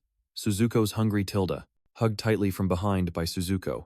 Amike Leo asked in confusion, all right, is anyone else from the previous group here? He wondered why she had returned to her child form. Perhaps memories of her father had caused the change. Leo silently concluded that was likely the reason. While Suzuko hovered in front of him, Suzuko suddenly pulled up her shirt, revealing her almost empty stomach cavity, and lamented, there's only a little bit of crystal left from the Black Forest monster. You've almost eaten all of them? Leo gave a wry smile, affectionately calling her a glutton. He realized a lucrative opportunity. Suzuko could turn monster corpses into valuable crystals. Leo promised to buy her delicious food, and in return, he would take these crystals to sell. Yes, Suzuko happily agreed immediately. The scene shifts to the bustling city of Getsuran, where the job holder cooperative had been established. Amike Leo, in new attire, walked down the street with Suzuko in her transparent spirit form. He decided to stay away from the cooperative, choosing the black market as his place of business. Even though the dungeon had only appeared a week ago, this illegal market was bustling with activity. Leo's gaze fell upon a man, Tokura Kuro, who would become the boss of this city in 10 years. He approached as Tokura was boasting about his power and offered, I want to sell some dungeon resources. Tokura Kuro gave him a look full of contempt and suspicion. Get lost. The engineer waved his hand. I don't need trouble from stolen goods. While Suzuko whispered that she didn't like him, Leo calmly retorted, if you take a look, you'll know they're not stolen goods. Finishing his words, he spread open his palm, revealing green crystals radiating pure energy. Tokura Kuro's expression changed completely, and he stammered in astonishment. What kind of crystal is this? Leo calmly introduced his goods as monster crystals, while Tokura Kuro showed skepticism. I can't deal in goods of unknown origin. Nevertheless, he still decided, let me check it. Then activated a magical analysis panel. The results appeared. A crystal from Kyo of the Black Forest, 20% purity, worth up to 10,000 gold. Tokura Kuro's face drained of color, and he stammered, Black Forest? How the hell did you get such a pure item? Leo merely smirked. Just consider it my secret art. Are you buying, or should I go elsewhere? Immediately, the engineer changed his attitude, eagerly extending his hand. I'll take them all. I am Tokura Kuro. The deal was sealed with a handshake, and Leo pocketed 100,000 gold for the entire batch. Leaving the market, he thought to himself, This is enough to cover Suzuko's food expenses, and invited her to find a feast. Holding his phone, which confirmed the payment, Leo couldn't help but smile as he recalled his past struggles just to survive. Suddenly, Suzuko's spirit form whispered a warning. "Dad, someone's following us." Leo stopped dead, realizing he had been immediately sold out by Kuro to a suspicious group of people. Meanwhile, in a secret office, Tokura Kuro was reporting to his superior via hologram about the mysterious kid and the unique goods. He put forth an interesting hypothesis. He might give us information about the speed player. The voice from the hologram resonated powerfully. "Well done. Continue to monitor that kid." Back in the dark alley, the thugs had surrounded Leo, causing Suzuko to ask worriedly, "Are they here to catch Suzuko?" "It's not you," Leo reassured. "I'm their target," Suzuko innocently suggested. "Then can I eat them?" The leader gave them no more time, growling an order to his subordinates. "Grab him!" Leo's eyes flashed with determination. The situation was critical. "Let's run, Suzuko," he shouted, decisively turning and fleeing from the fierce pursuit. In contrast to Leo, Suzuko seemed extremely amused. "Hee hee Tilda, so fun. Wait for me, Dad." Cornered, both had to flee headlong from the thugs' relentless pursuit. Realizing they couldn't shake them off, Leo decided to change tactics. "This will go on forever. Suzuko, to the rooftop." Hearing the command, Suzuko immediately used her spirit arms to lift her master up. Both soared into the air, leaving the bewildered thugs below. They could only stare in shock and yell, "He flew! Is this brat a job holder?"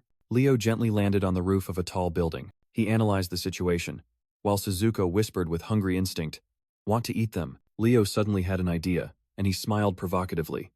"What? You guys want those crystals too? Then come and get them." Provoked, the thugs below furiously yelled, "You insolent brat, don't mess with us." "Let's go, Suzuko," Leo said, then jumped to another building with her. Suddenly, he stopped short as someone landed right in front of him. Three strange men radiating a blue aura blocked their path. "Who are these guys?" Leo muttered, feeling this had gone too far just for a few crystals. The leader greeted, "Hey, nice to meet you." He introduced himself confidently. "We're from the Hei Ying Company.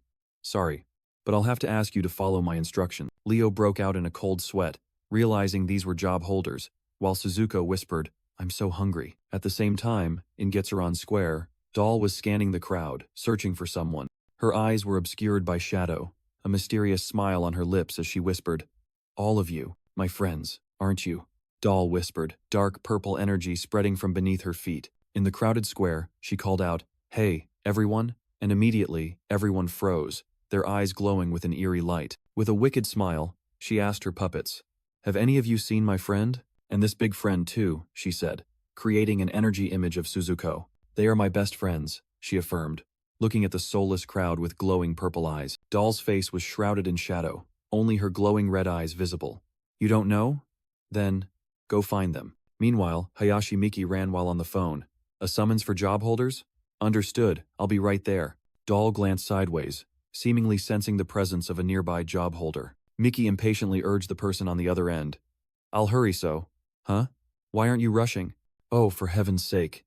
She sighed as she passed the strangely motionless crowd. Suddenly, Miki stopped.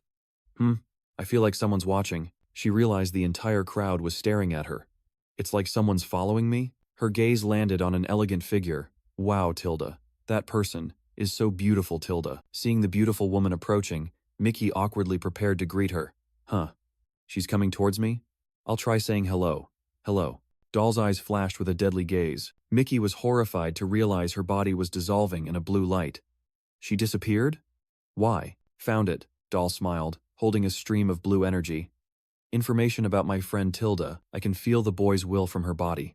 And the scent of the Heilin Master too." A drop of crimson blood fell, marking the end of the hunt. At the same time in the square, Doll whispered to an exhausted Hayashi Miki, while the manipulated crowd stood motionless like puppets. Back on the rooftop, a Mikey Leo tried to de-escalate the situation.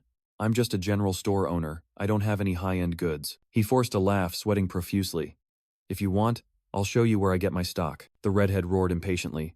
"Stop playing dumb. I'll beat you to a pulp." But another muscular guy's devastating punch harmlessly grazed past, and Leo muttered, "Whoa, that was close." Choked by an invisible pressure, the boy cried out in panic.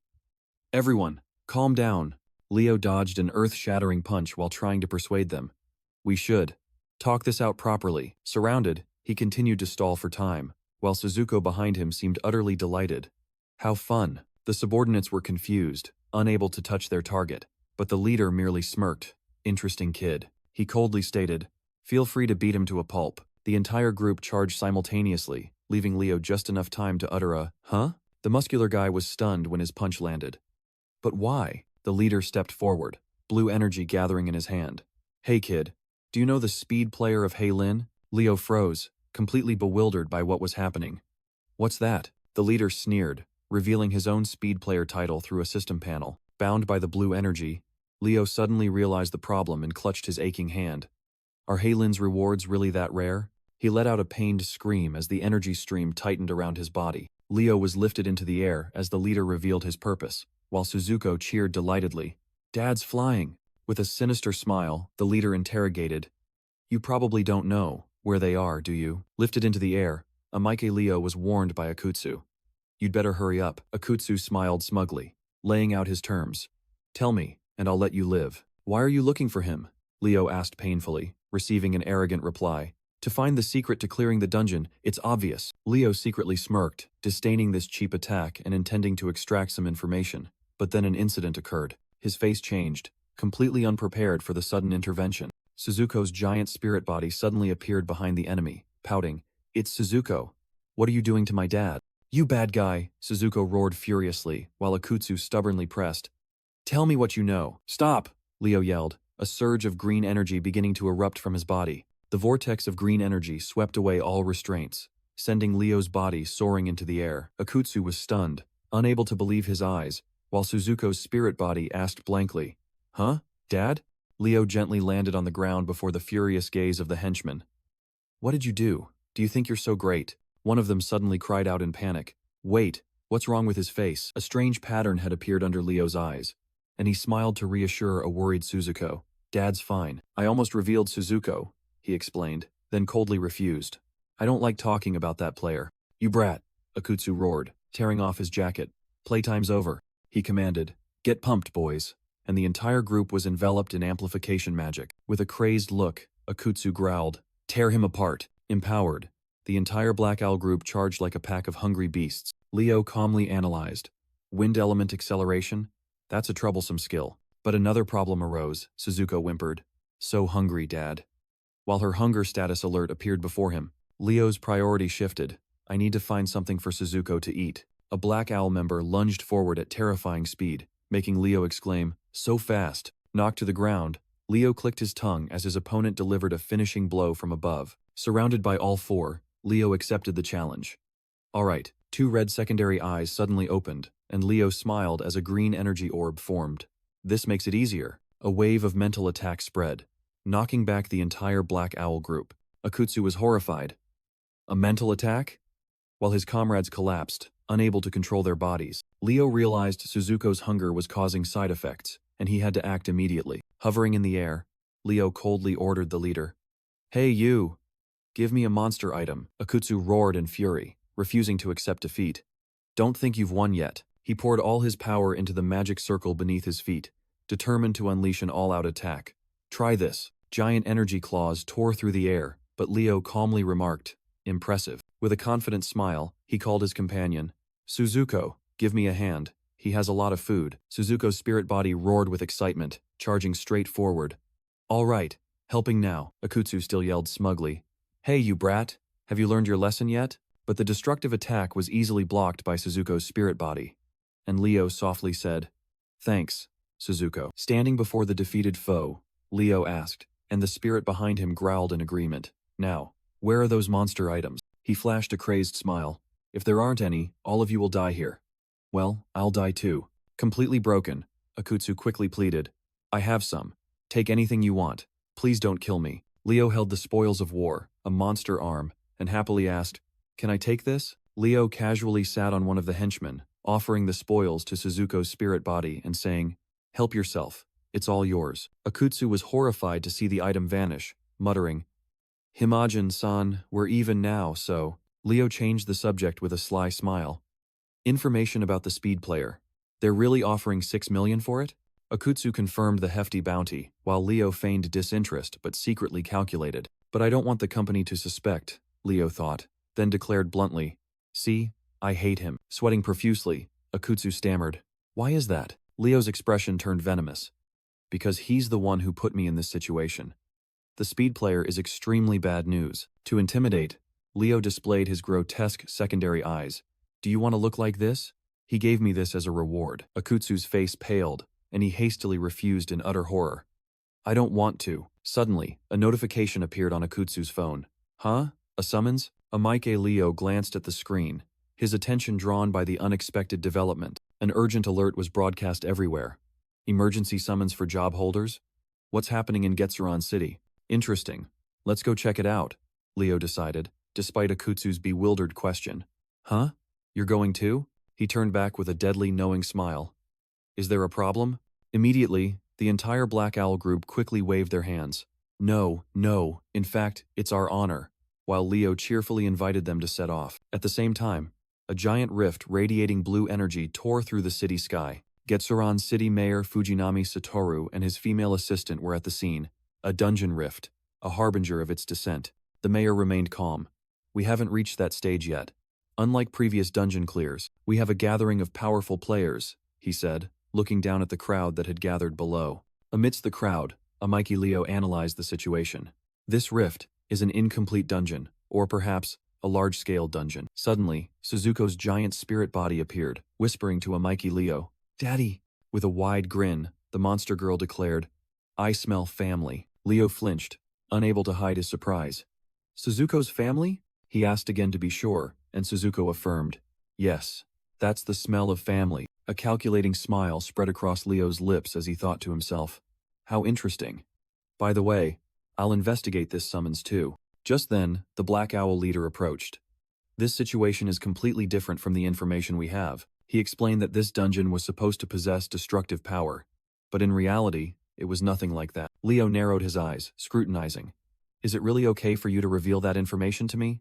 The leader chuckled in response, treating it as an apology for his previous disrespect. Leo suddenly recalled his previous life, about the B-rank dungeons that had appeared simultaneously after the Black Forest disaster. He noticed the anomaly and wondered how the Black Owl Company knew about the disaster beforehand. You're quite knowledgeable. What's your name? Leo asked, and the man introduced himself as Akutsu. Akutsu continued to curry favor, pointing towards a girl. Like that redhead over there, she's super famous, someone our company invested in. The redhead was introduced as Rua, a B-rank dragon controller. Rua smiled brightly and waved hello to everyone in a friendly manner. Akutsu proudly boasted, We've invested in her, which only made Leo sneer inwardly. Leo secretly assessed, Black Dragon Controller, Rua, a future S-rank job holder. Could everyone here be a big shot? Akutsu immediately extended an invitation. If you ever want to seek investment, just let me know. Leo politely replied, I'll consider it. But inwardly thought that he wouldn't need it as long as he had Suzuko. From behind, a mysterious hand wearing a red beaded bracelet appeared, softly exclaiming, Oh?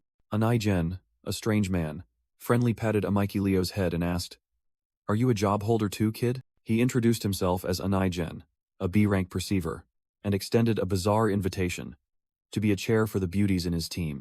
Leo was speechless at the offer, while a mysterious hand with a red beaded bracelet quietly draped over his shoulder. Akutsu suddenly appeared, questioning Anai's actions, but the man casually replied that he was recruiting talent. Leo shivered, recalling this person's reputation, fallen messenger, but at that moment, only one thought was in his head. Is he just a weirdo? Anai continued to entice him with strange questions about being stepped on by someone named Rua. Just then, Rua appeared, interrupting the captain. Honestly, you're so embarrassing. Scolded, Anai-gen snapped. Who do you think I am? Rua could only sigh in exasperation at her captain's absurdity. She turned, threatening in a low voice. Captain, if you say one more strange thing, I'll kill you. Contrary to expectations, Anai seemed utterly delighted by the threat, making Leo realize in horror that this guy had mental issues. Rua had no choice but to take down the eccentric captain, then turned to apologize to Akutsu for the trouble. She grabbed Anai by the collar, pressing him for the reason he was interested in a kid like Leo. Anai-gen became serious again, asserting, I sense extraordinary potential from him. His words were not wrong, for behind Leo's appearance lurked Suzuko's demonic spirit. Nevertheless, Rua remained skeptical, thinking her captain was joking. Meanwhile, Akutsu discreetly warned a female colleague to keep her distance from Leo. Suddenly, Suzuko's spirit body flashed with recognition, and she exclaimed, Found it, Tilda. Leo flinched, hastily asking himself, she found the scent? Could it be on that weirdo Anai-gen? He quickly dismissed that thought, his mind in turmoil as he wondered, then who could it be? Amidst the controlled crowd, Leo vaguely recognized a familiar back. He was stunned to realize it was Hayashi Miki, who was off guard. Leo quickly pulled up his hood, his mind in a whirl. She's in this city. I need to avoid being recognized. Meanwhile, Suzuko's spirit body beside him was waving excitedly in an unusual manner. In another corner, a mysterious smile subtly curled on the lips of an unfamiliar woman. It was Doll, a magnificent lady standing amidst the soulless puppets she herself had created. Suzuko suddenly exclaimed, tugging at his sleeve, "Look, Daddy," making Leo jump. "Huh? What is it?" He looked in the direction she pointed but only saw a normal crowd, confusedly wondering. There's nothing? However, Doll had locked onto her target, her glowing purple eyes whispering, "Found it." Ignoring the confusion, Leo decided to trust Suzuko. "Let's go," and received a cheerful reply. "Yes." A moment later, Leo reunited with Akutsu, asking directly, "What kind of dungeon is about to descend?" Just then, screens across the city simultaneously broadcast an announcement from Mayor Fujinami about a C-rank dungeon. The mayor called upon job holders to prevent the dungeon from expanding, promising generous rewards.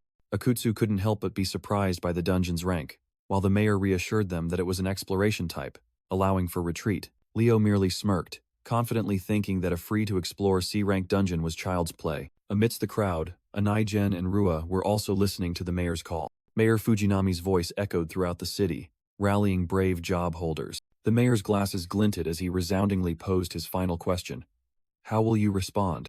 Immediately after, at the dungeon entrance, a fairy tale castle appeared, causing a player to exclaim, "Akutsu-san, it looks so strange." Akutsu immediately reined in his team, ordering with a serious expression, "Everyone stay alert, don't miss any movement." As soon as he entered the dungeon, Amaiki Leo used his spirit vision to scout, finding the area seemed safe. However, he couldn't help but worry, as Suzuko's spirit form behind him was acting unusually excited. Suddenly, a fire bullet tore through the night, heading straight for them. A Black Owl member couldn't react in time, taking the full force of the attack and collapsing with a scream. Leader Akutsu turned back in shock.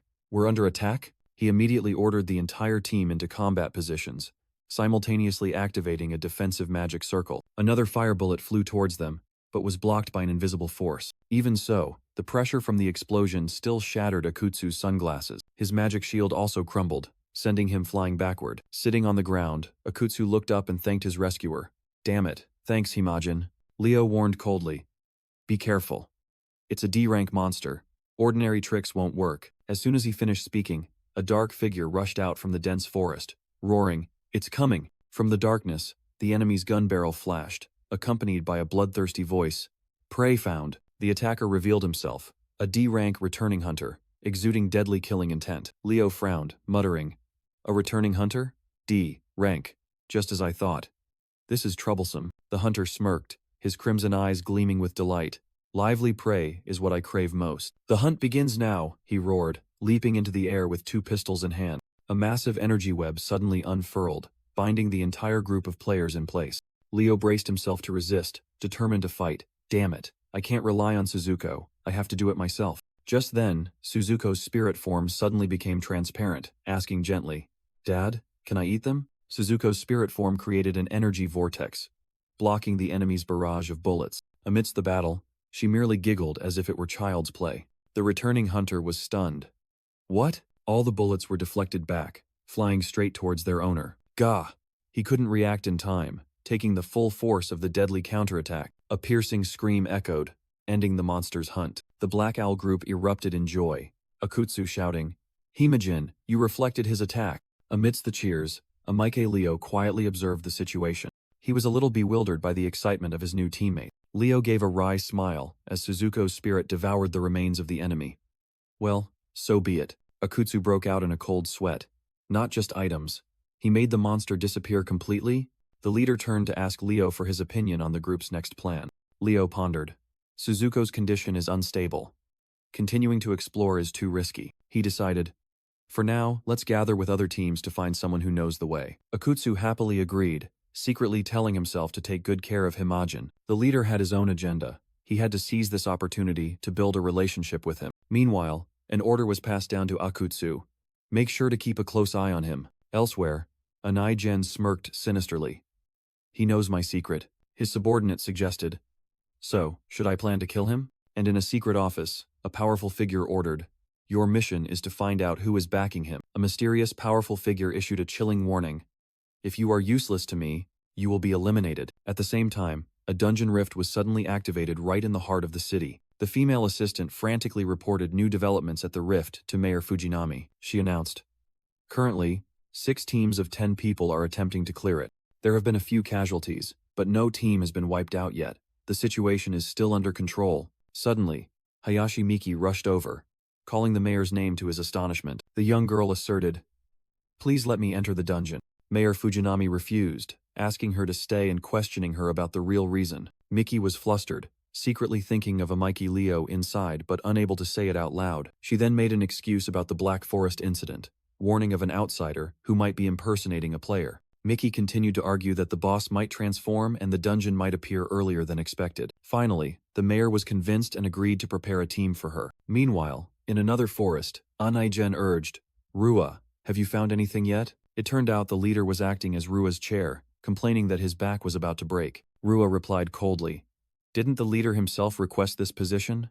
Be quiet. The young girl closed her eyes, activating her detection ability.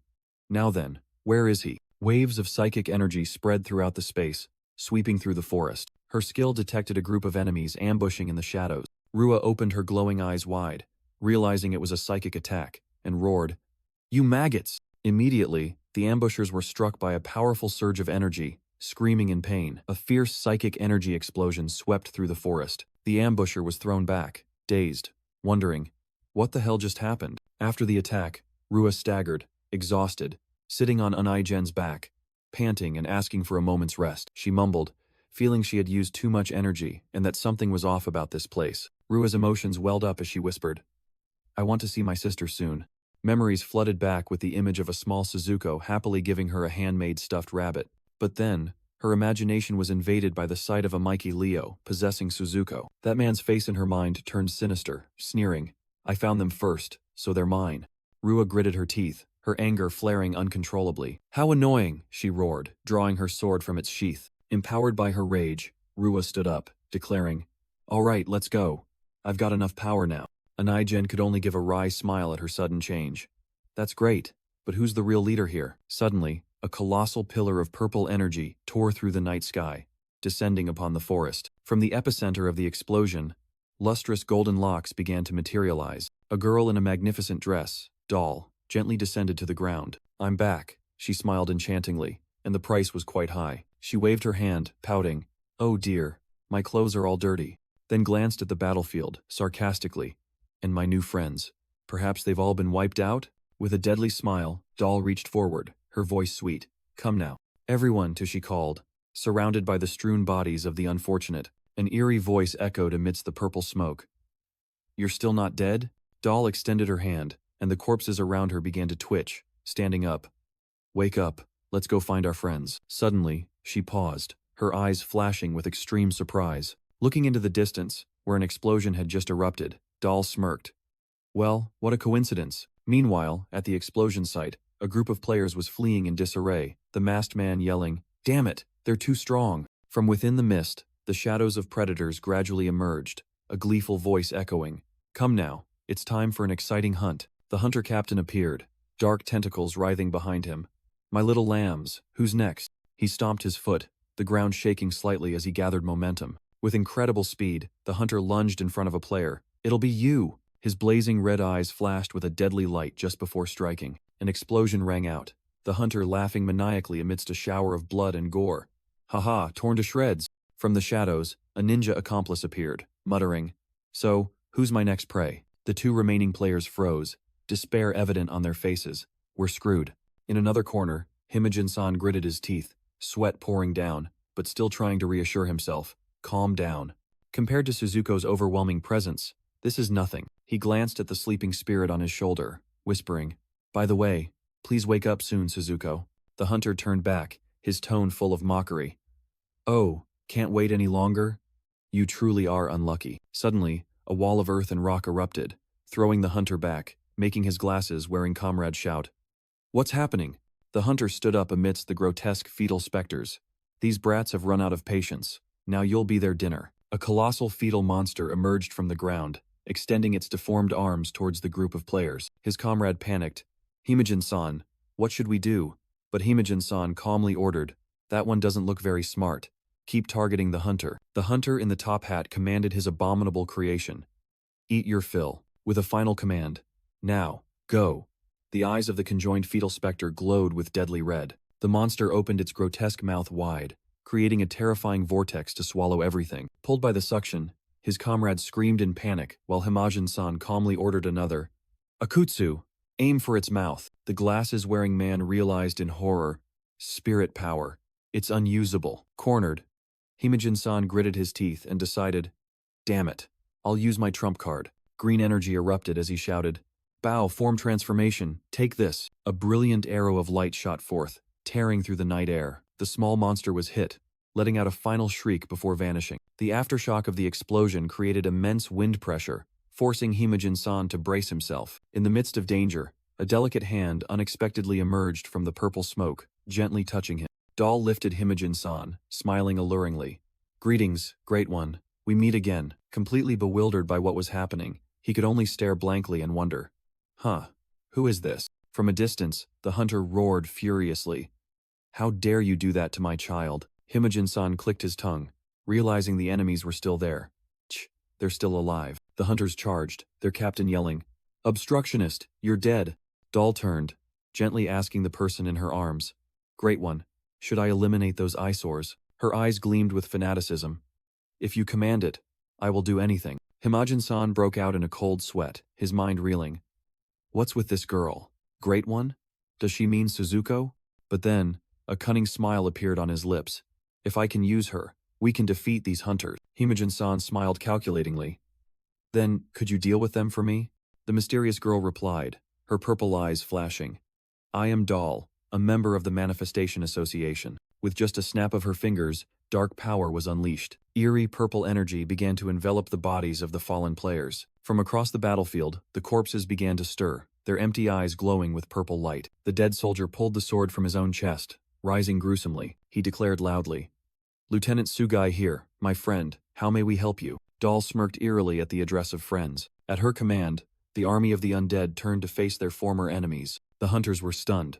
Their captain roared, Fight back. The resurrected army, who were just victims, now charged forward with the ferocity of hunters. A hunter, unable to react in time, fell under the blade of the one he had just killed. At the same time, in Getsuron City, an ominous dark aura was spreading. In his office, Mayor Fujinami was worried about the situation, placing his faint hope in Hayashi Miki. Mr. Mayor, urgent news. His assistant rushed in, her face drained of color. She reported frantically. The dead players.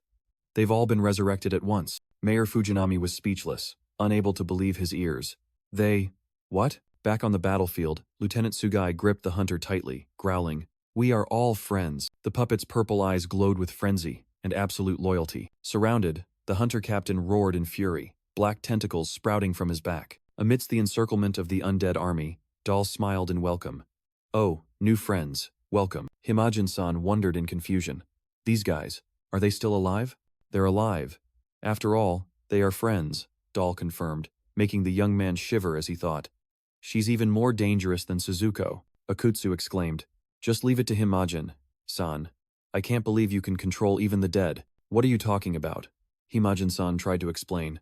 I didn't. He was shocked to realize a terrible truth. Could it be? Akutsu and the others can't see this girl? My Great One, Doll asked gently. How else may I assist you? Himajin-san immediately questioned. Why am I the only one who can see you? What have you done to my people? I haven't done anything, she replied cryptically. Do you want everyone to see? Then I'll turn them all into friends, shall I? No thanks.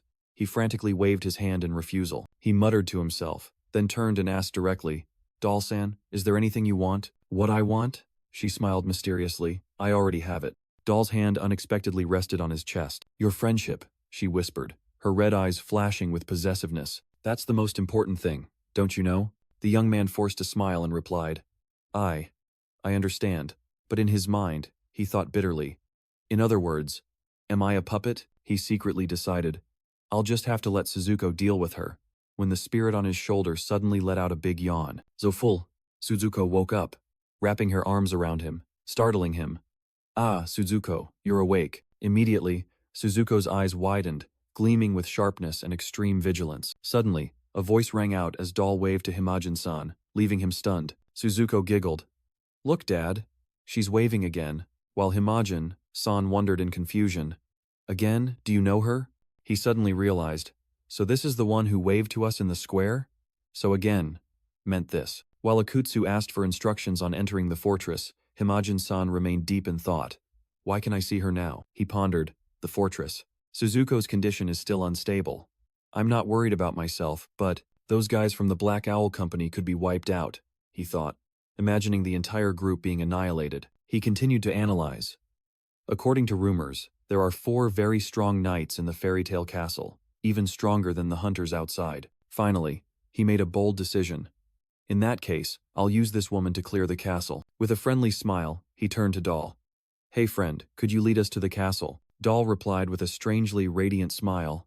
Gladly. Everyone will lend a hand too, Tilda, she said, leading a formidable army of the undead. Himajin-san shouted, All right, Tilda, let's go, leading the entire group towards the towering castle ahead. Under the moonlight, the fairy tale castle appeared, both magnificent and eerie. Inside, the heavy doors of the great hall slowly creaked open, revealing a mysterious light. A hand with sharp claws reached for glittering piles of gold coins. The entire room was bathed in the metallic gleam of countless treasures. The true scene was revealed.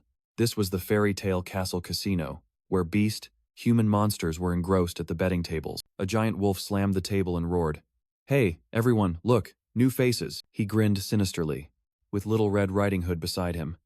Our beloved chickens have arrived. Inside the fairy tale castle casino, Little Red Riding Hood placed her hand on the scrying orb, beginning the game. Through the orb, images of Rua's group and Anai-gen appeared, and the werewolf announced, Target number 1, the blonde guy, has entered the castle. He continued to update the monster crowd on the situation. Team 2 has been wiped out, and Team 3 is missing. It must have been those hunters. The orb shifted scenes again, showing Hayashi Miki's 3-person team having just entered. But the werewolf's attention was fixed on another target, and today's main event, prey number 4. Let's bet on whether he'll make it here. He grinned, baring his fangs, and announced the prize. Whoever wins a round will gain ownership of that human team. The werewolf roared, stirring up the frenzied atmosphere. Come on, place your bets on your favorite prey. Meanwhile, the purple-haired young man confidently took his first steps inside the castle. He and his teammates were astonished by the vast hall, behind which was Suzuko in her giant spirit form. The purple-haired young man smirked. We got in easily. Now, our final destination is the casino. Suddenly, Suzuko spoke up. Daddy, I'm tired, so I'm going to shrink. Hearing this, the purple-haired young man asked in surprise as Suzuko began to shrink her spirit form. In just a blink, she had finished transforming and cheerfully exclaimed, All done to. How do you feel? He asked, while Suzuko danced and replied, I feel very light, Tilda. Suddenly, a teammate cried out in panic. Something's wrong. I can't feel any spiritual energy. Are we being restricted? The purple-haired young man also felt it, he whispered. It has indeed been weakened. But at least I'm still better off than the others. A red system notification panel appeared, confirming the situation. Warning. Area effect. Uninvited guests will receive a restriction. The purple-haired young man turned to their guide, asking probing, Are you all right, Doll-san? Doll turned back, gave a meaningful smile, and replied, What do you mean? The purple-haired young man smiled reassuringly, but a thought crossed his mind. She's not restricted, meaning she's a boss, or even more than that. Meanwhile, Akutsu startled, becoming alert.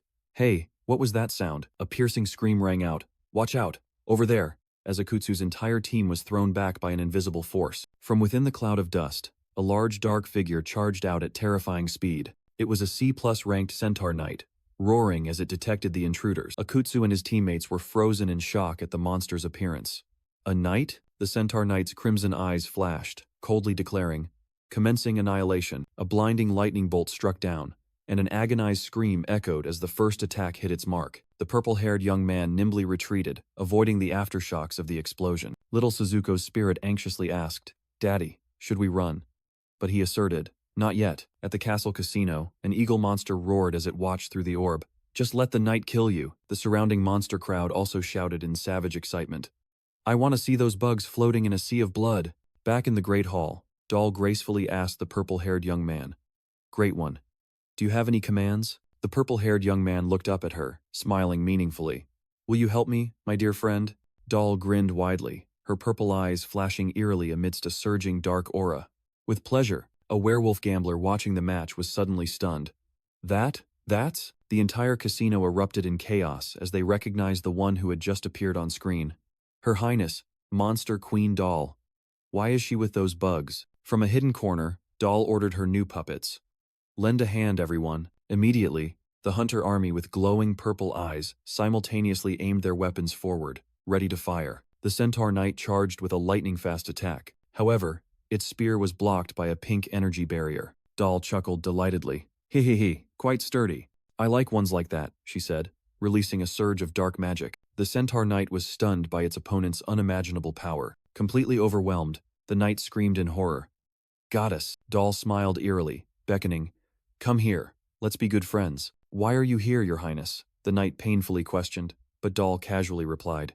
Oh dear, you found me out? Immediately, the Centaur Knight was thrown backward with a piercing scream. Doll seemed slightly surprised by the outcome. Well, she thought smugly. Did I accidentally break him? The purple-haired young man stepped forward with Suzuko's spirit, cheerfully saying, Well, thank you very much. He smiled brightly, praising. What a splendid performance. That monster must have been surprised by your enthusiasm, huh? Meanwhile, at a secret casino, the werewolf and the monster crowd were watching everything through a divination orb. The werewolf angrily slammed the table. Damn knight. Useless. Incompetent. A lion monster roared. What the hell is going on? The lion grabbed the werewolf by the collar, growling.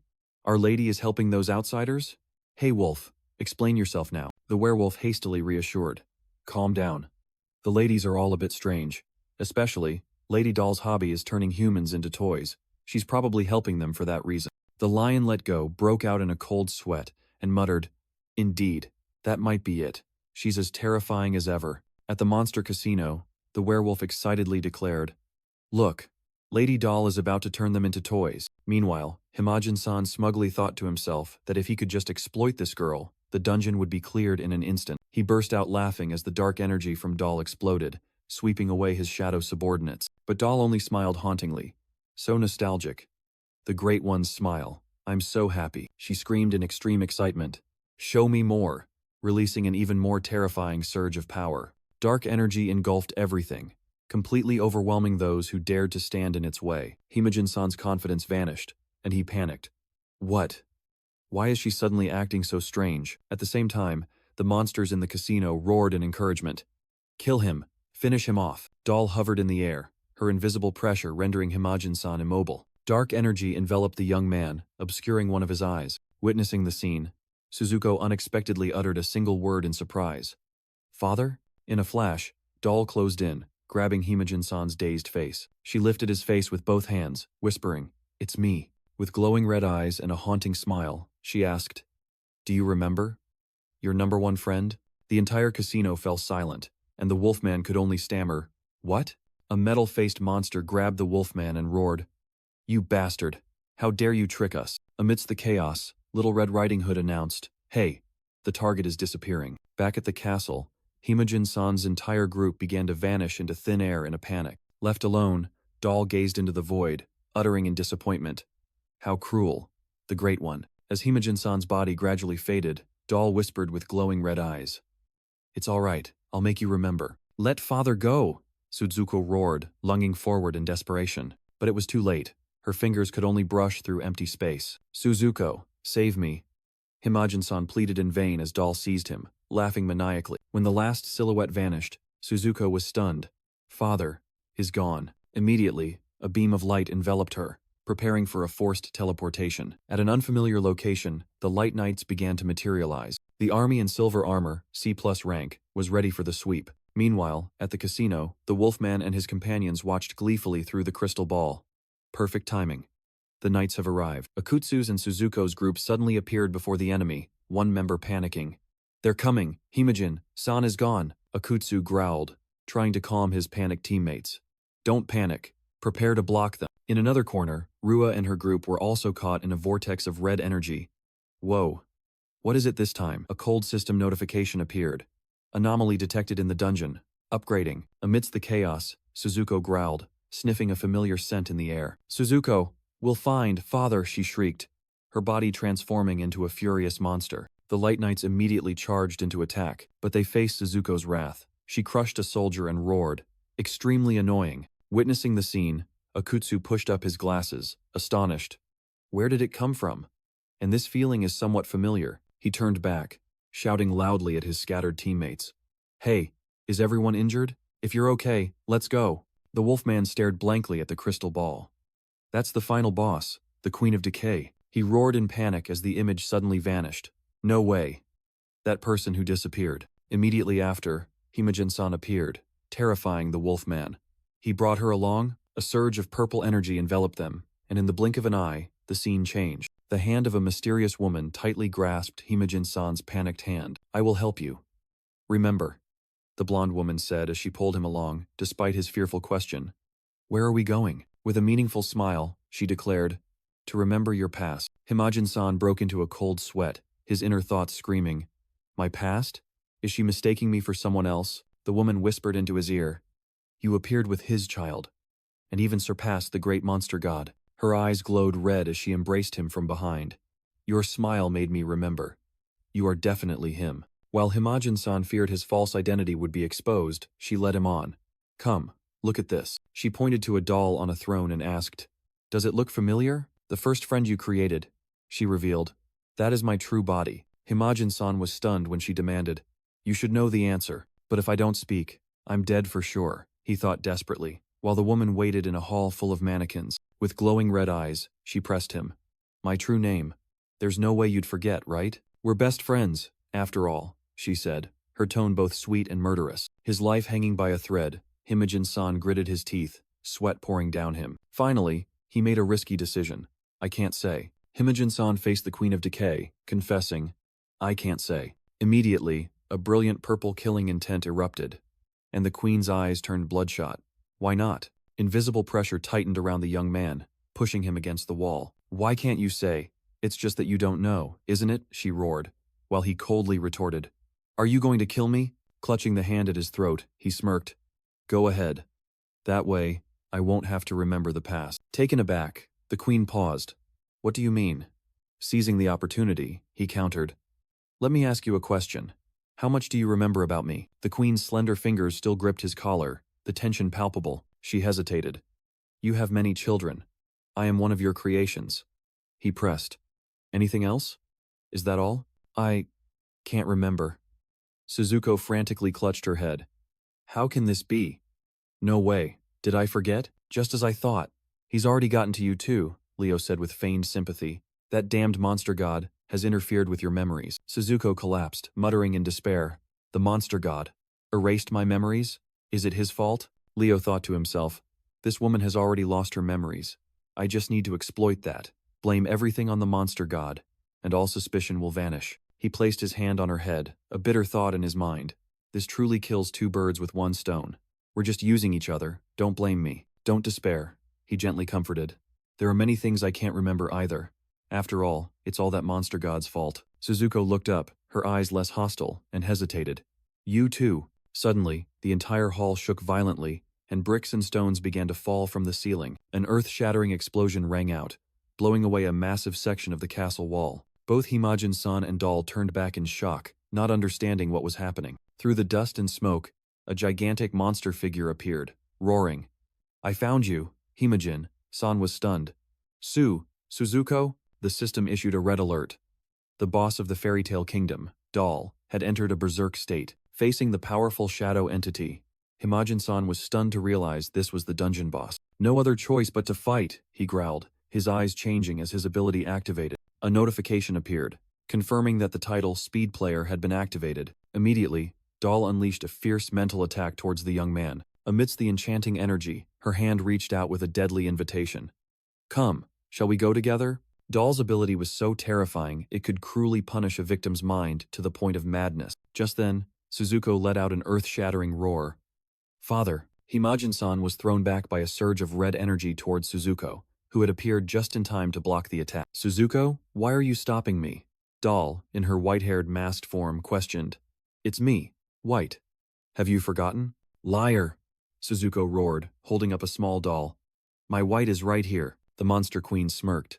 You only acknowledge my true body? What a spoiled child. She put on a grotesque pair of glasses, grabbed her weapon, and shrieked, Come on, let's play. Father, Suzuko softly called as Himajin-san realized his opponent had used a mask to enhance her power. The purple-haired young man bitterly realized he had made a fatal mistake, inadvertently leading one of the 3 supreme bosses directly to her lair. I've brought many of Father's friends here, Suzuko suddenly announced, dropping a bombshell. Himajin-san hadn't even fully grasped what was happening. Suzuko, that is. The castle wall exploded, and Akutsu and the Black Owl group burst in. Himajin-san, are you all right? Witnessing the sudden appearance of uninvited guests, Doll merely smiled with delight. Doll unleashed a surge of dark energy, swinging her weapon towards her opponent. Himajin-san was caught in her fierce whirlwind of attacks. What now? He roared, trying to fend off the invisible slashes. With the strange mask, Himajin-san focused all his strength into a counterattack. His sword clashed fiercely with Doll's weapon in a moment of struggle. Well, have you remembered anything? Doll provoked. Tell me. Suddenly, a gigantic hand belonging to Suzuko appeared, smashing Doll's attack and startling Himajin-san. Huh? She's gone? Suzuko was surprised not to see her opponent. No, she's still there, Himajin-san pointed up, where Doll was hovering in the air. The purple-haired young man confidently shouted, Give up, Doll. You don't stand a chance. Doll merely smiled. I don't want to leave you. So your other friends will just have to suffer. Other friends, Himajin-san muttered, realizing the danger was aimed at the Black Owl group. What the hell? Akutsu yelled as he saw his red-haired teammate writhing in pain. The red-haired man's hand began to deform under the influence of dark energy. The Black Owl members were gradually transforming into copies of Doll herself. All of them are turning into her? Himajin-san was horrified. What an insane ability. Giving her opponent no time to recover, Doll shot forward at terrifying speed. Ha ha ha, let's continue the fun, she cackled as she flew past. Suddenly, Suzuko clutched her head and roared, a fierce red light flashing from her eyes. It hurts. Hayashi Miki and her teammates stood before a haunted castle. The sky above cracked, signaling an unusual dungeon. More and more cracks are appearing, Hayashi Miki muttered. Realizing the situation was worsening, she turned back, urging her teammates. We must clear this dungeon quickly, before it's too late. With a worried expression, she thought to herself, it seems the dungeon's descent is accelerating. This is a big problem. At the same time, in a forest, a blue spatial rift began to form. In the heart of Getsuren City, another massive rift tore through reality. An observer remarked, Another rift? There's something strange about this one. From within the rift, a deadly surge of energy erupted, killing innocent citizens in the blink of an eye. A double-barreled shotgun slowly emerged from the chaotic vortex. Immediately after, a mysterious cowboy hunter stepped out, his crimson eyes sweeping across the city as he whispered, Fresh prey. He smirked, enjoying the chaotic scene. Here's the kid's favorite treat. On the street below, the surviving citizens screamed in terror as they recognized his presence. It's a monster! Run! A desperate cry echoed, but the hunter merely sneered. Come on, it's hunting time. Terrifying explosions rocked the entire city, sowing destruction. Meanwhile, an hour earlier at the Fairy Tale Kingdom casino, the werewolf growled. Have you found the decaying queen yet? Suddenly, a massive explosion shattered the casino doors. A bear monster roared at the figure emerging from the smoke. Who the hell are you? This is a casino, you know. Rua and her group stepped out. She cheerfully waved. Hello. Good evening, Tilda. Her gaze swept over the beastkin monsters. She casually asked, Are there no other players here? I see. We're the first ones here, huh? But inside, Rua was seething about something else, gritting her teeth as she thought of Amaike Leo. That kid. Where the hell is he? The werewolf roared in anger at the girl's attitude. What is this? A puny human dares to be arrogant. How dare you trespass into a monster's dwelling? Rua sneered at the werewolf's insult. A puny human. Huh. Let me show you how amazing a human can be. Rua's blade flashed with a brilliant red streak, slashing forward. She spun, unleashing a storm of sword techniques that swept through the surrounding monsters. Another slash was easily parried by her, her eyes sharp and cold. Her attack tore through a gambler, leaving the werewolf frozen. Cold sweat poured out. The leader monster's crimson eyes filled with horror. Ah, you are a VIP. My sincerest apologies. The werewolf bowed deeply. Please, this way. Rua snorted coldly, then was led to the most prominent seat. She casually propped her feet on the table, clearly showing who was in charge here. The werewolf timidly asked her purpose. Rua replied, I came to clear the dungeon, but now I think I'll give up. She pointed at the azure orb. By the way, what's that? The werewolf explained.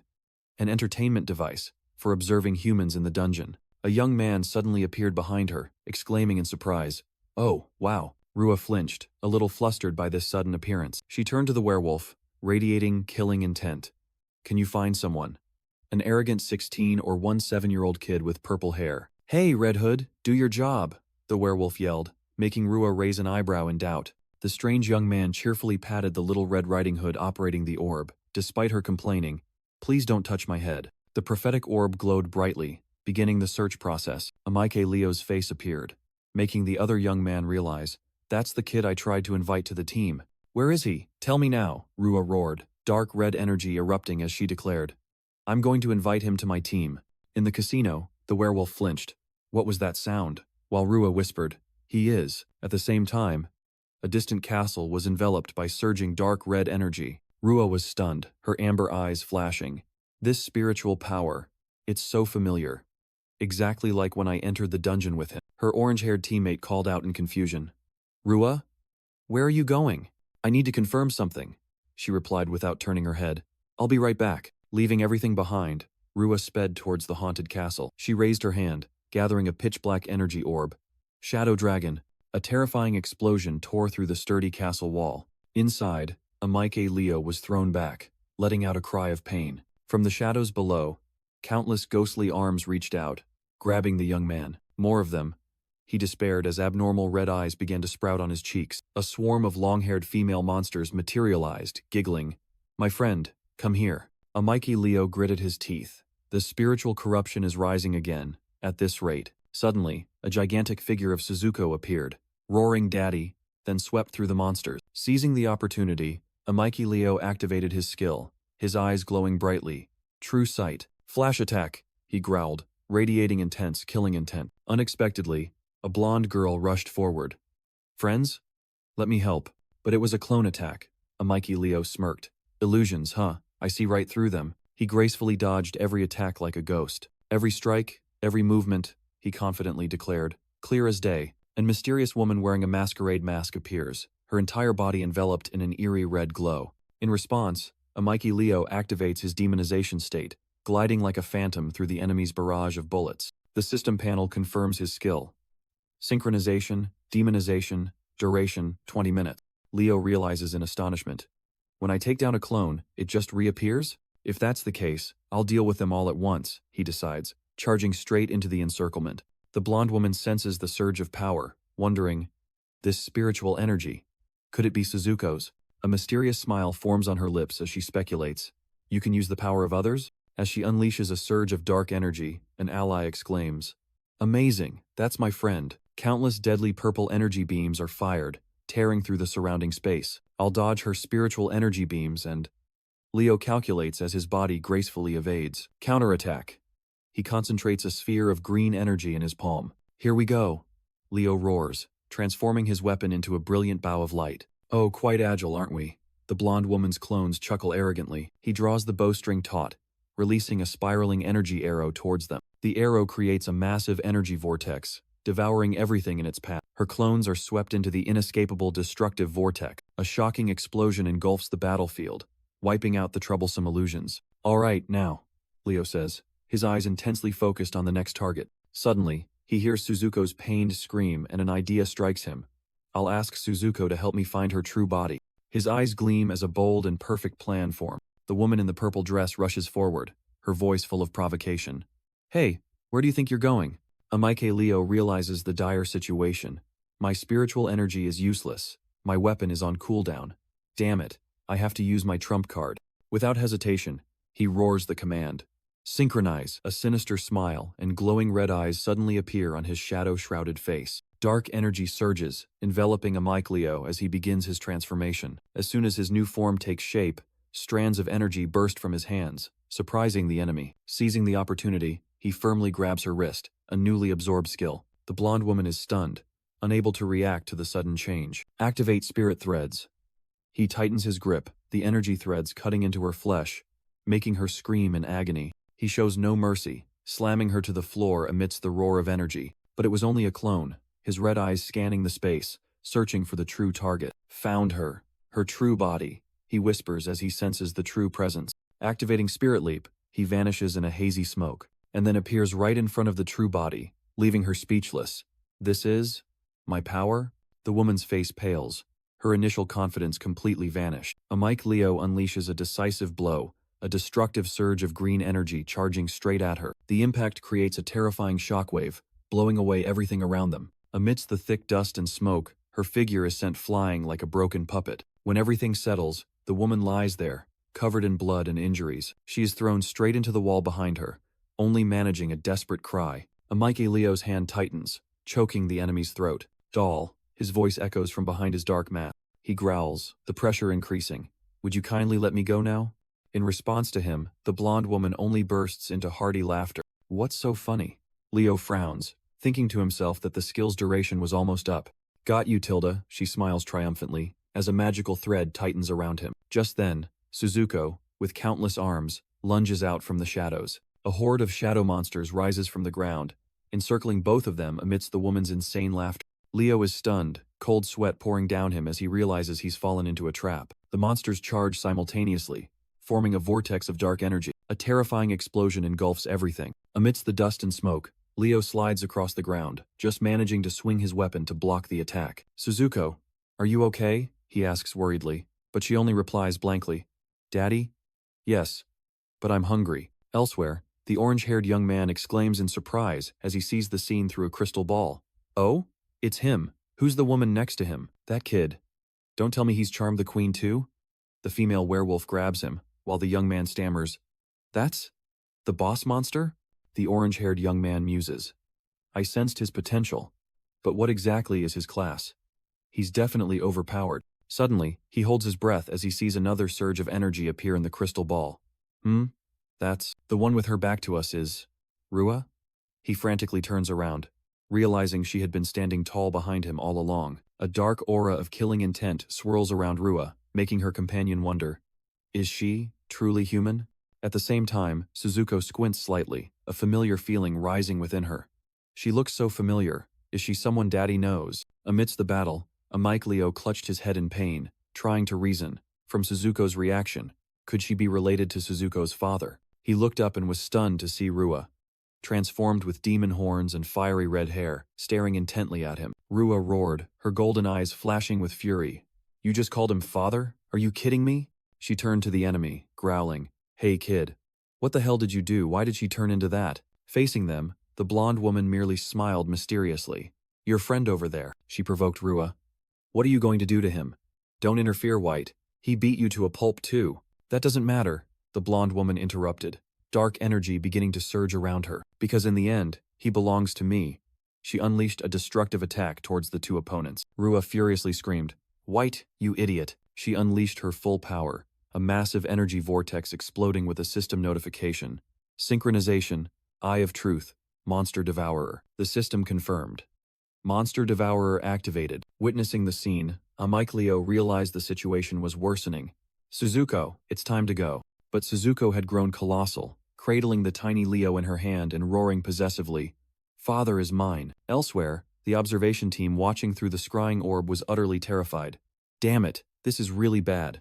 They're about to destroy the entire dungeon. As expected, the chaotic energy caused the entire castle to collapse, with continuous system error messages. The entire fairy tale kingdom was torn from its space, beginning its descent into the real world. An hour later in Getsuron City, an entire urban area was engulfed in flames after the horrific impact. Amidst the rubble, Mike Leo awoke with a start. The descent. It still happened in the end. He stared at his hand in shock, whispering, I'm alive. Suzuko. Is she okay? A status panel appeared, showing that Suzuko had fallen into a coma, and his gather skill had just been unlocked. Amidst the rubble, Mike Leo was stunned by the system's notification regarding his status. A sudden time-limited event was activated. Blood Hunt in Getsuron City. Leo realized this was a large-scale monster hunt, with an S-rank item as the reward for the winner. The system began introducing unique targets. First, the Phantom of Anxiety, a figure he immediately recognized. The second target was the doll, none other than the woman in the purple dress he had once faced. And the final target was a formidable foe he had never seen before, the Queen of Decay. Leo froze as he realized Suzuko had once again become the hunted prey. He suspected some force like a game master was pulling the strings behind everything. Suddenly, the clang of metal echoed, as armored feet landed on the ground. An army of knights with glowing red eyes appeared, weapons in hand, advancing towards him. I have to get Suzuko out of here, Leo resolved. He swiftly dodged a fatal sword strike hurtling towards him. Immediately, he counterattacked with a punch, charged with green psychic energy. That clanking sound is pissing me off. Get lost, he roared furiously. His powerful attack struck the knight directly in the chest. The enemy was sent flying, while the remaining one still stood firm. But the price was an uncomfortable sensation. Strange veins began to bulge on Leo's face. Mental corruption level. Did I use too much power? He wondered anxiously. A fierce headache struck, as if trying to tear his mind apart. More horrifyingly, Leo realized the knights were being empowered by that damned flower energy. You persistent leeches! Amike Leo roared, green patterns spreading across his face as the pain hit. He gripped the strange sword tightly, channeling surging psychic energy into it, his entire body ablaze with power. Leo charged forward, his eyes burning with rage. A knight charged forward at terrifying speed, swinging its sword down. Immediately, two other knights simultaneously dove down from above, forming a pincer attack. Their coordinated attack created a small explosion upon impact with the ground. Seizing the opportunity, Leo spun and swung his sword, stopping one of the knights. His sharp blade sliced through the armor, fresh blood splattering. He took down one, but was immediately surrounded on all sides by the remaining knights. He landed, his hand bleeding after the skirmish, muttering, "My reflexes are still pretty good. First, I need to stop the bleeding." He focused green energy into his injured hand. The wound on his hand quickly closed, and he softly said, "Good." Huh? It seems there are more. He froze as a new, larger army of knights appeared. A sudden attack from above struck, forcing him to exclaim, "Phew, that was dangerous.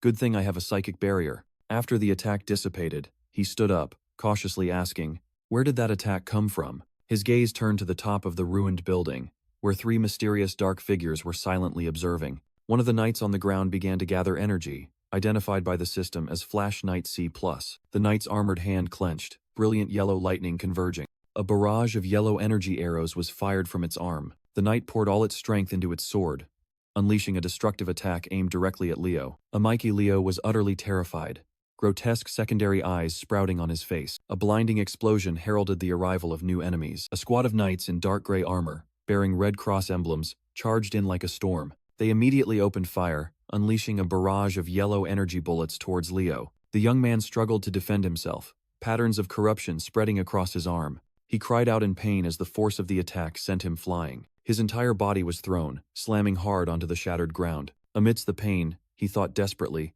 "I can't leave here without Suzuko. The mental corruption is getting worse and worse. The system is strange, giving no information. My rank has increased, but I only received a mysterious summoning skill." Wait a minute.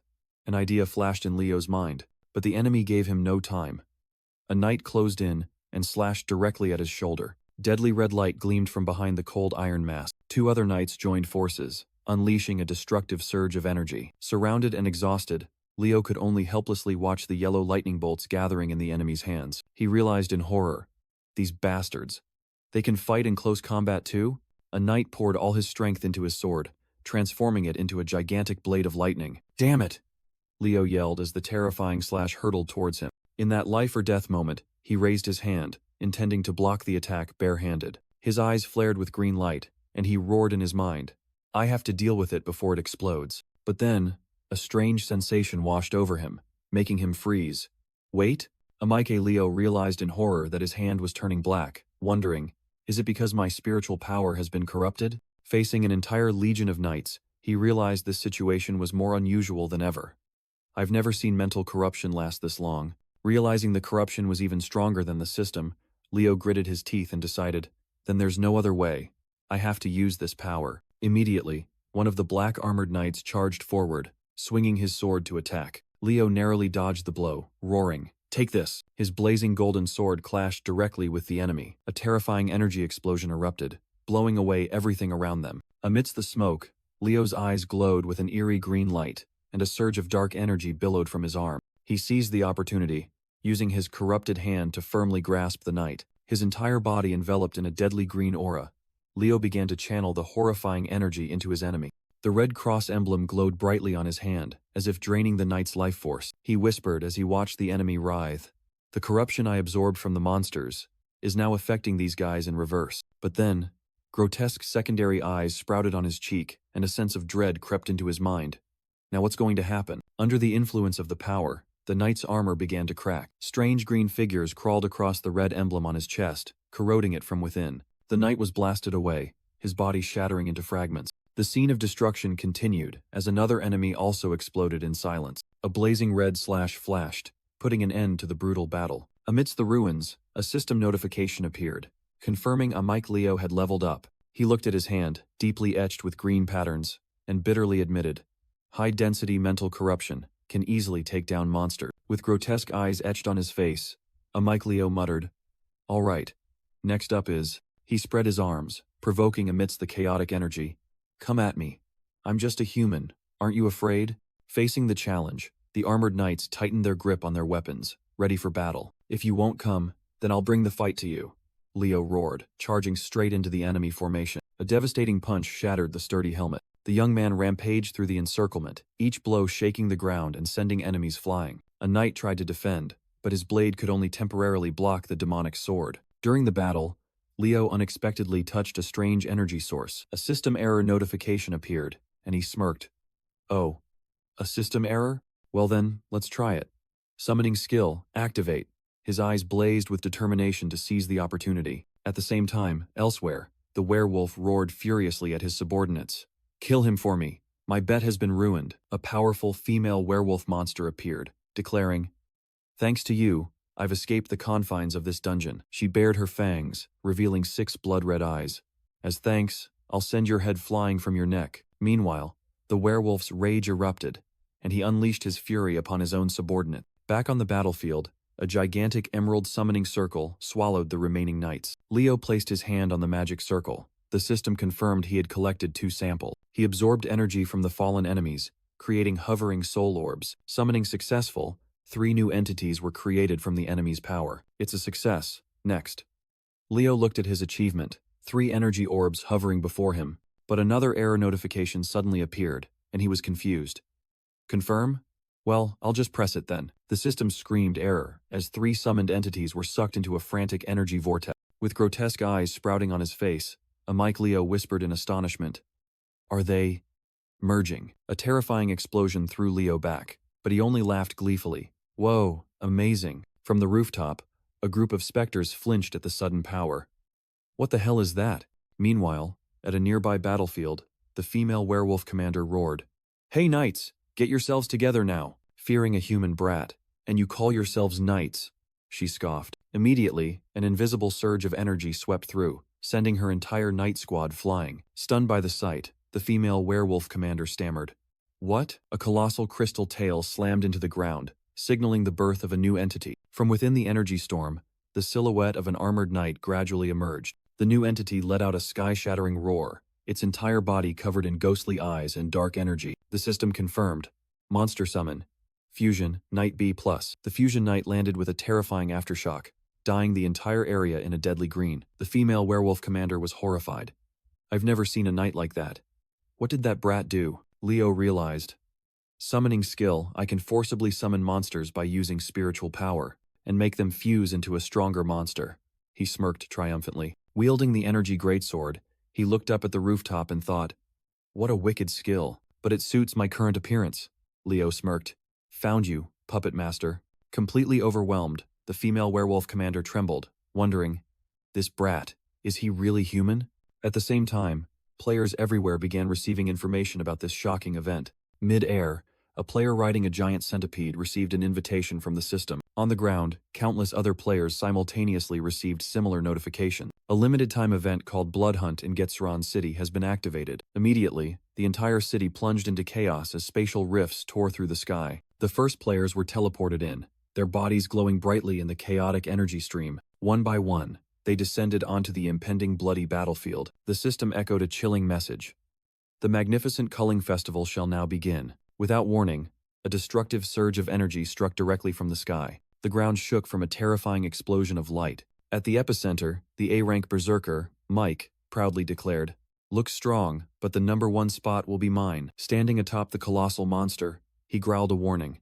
"If you don't want to die, you'd best stay out of my way." The surrounding players were stunned, despairing as they realized a high-rank predator had entered the fray. Suddenly, Mike sensed something, narrowing his eyes at an approaching crowd. From within the dust cloud, A horde of cowboy-clad monsters with deadly red eyes emerged. One of them aimed a pistol, gathering energy, forward. The shot fired, forming a blinding orb of light that engulfed everything. As the light faded, a graceful figure emerged from the heart of the explosion. Even Mike had to kneel under the invisible pressure, muttering, "Tsk, another troublesome one." A woman with sharp eyes calmly looked down at the challenger. The A+ rank saintess, Mangacapes, coldly declared, "First place? You? You don't stand a chance. Give up." Mike frowned at Mangacapes' appearance. "Why you?" Immediately, a colossal monster rose behind the saintess, growling, "Annoying bug. Begone." A series of fierce light explosions shook the entire battlefield. "Oh, not bad," Mike admitted with a smirk, while Mangacapes radiated a brilliant golden aura. Suddenly, a voice echoed from above. "My apologies.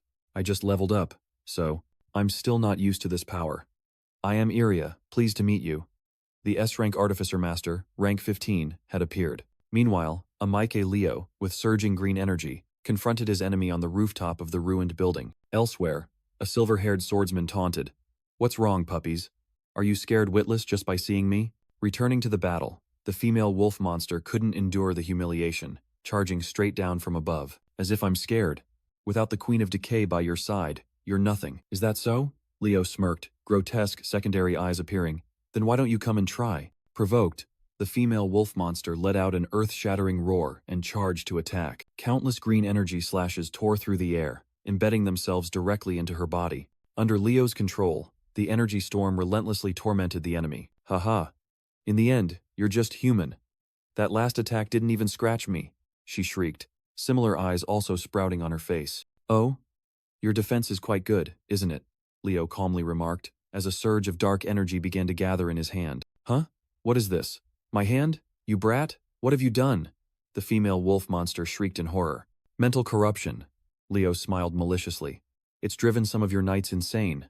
I wonder how many minutes you'll last." "Look, now it's your face," Leo whispered as grotesque green eyes sprouted, making the female wolf monster scream in agony. "Stop, please stop. I was wrong. Please spare me," the arrogant ruler now begged, bowing her head. And Leo merely replied coldly, "See, was that so hard?" Mike Leo realized the system wanted Suzuko and these people dead, which is why it pitted players against them. He grabbed the female wolf monster's snout, growling, "Listen up, pup. The system is coming to kill you.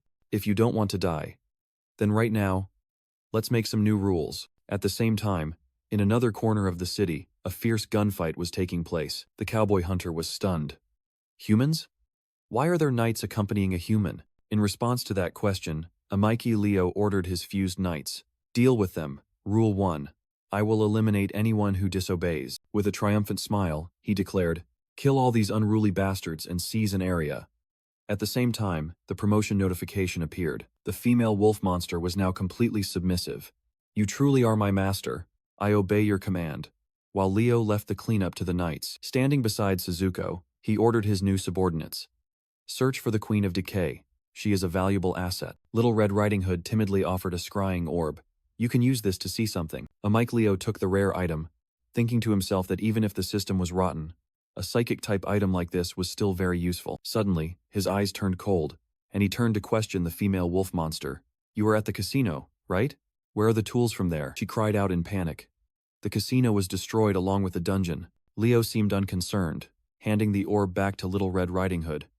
"I entrust the search to you. However, I found this in the rubble." The female wolf monster presented another item. It was a silver masquerade mask, an item belonging to the doll lady. He froze, memories of the woman wearing that mask suddenly flooding back. When Leo touched it, the mask began to resonate with his psychic power, then was gradually absorbed. The mask disintegrated into a stream of pure green energy, merging into Mike Leo's body. The female wolf monster asked anxiously, "How is it, master?" and received a short, satisfied reply from her new master. "Excellent." Leo, enveloped in a green aura, decided to test his new power.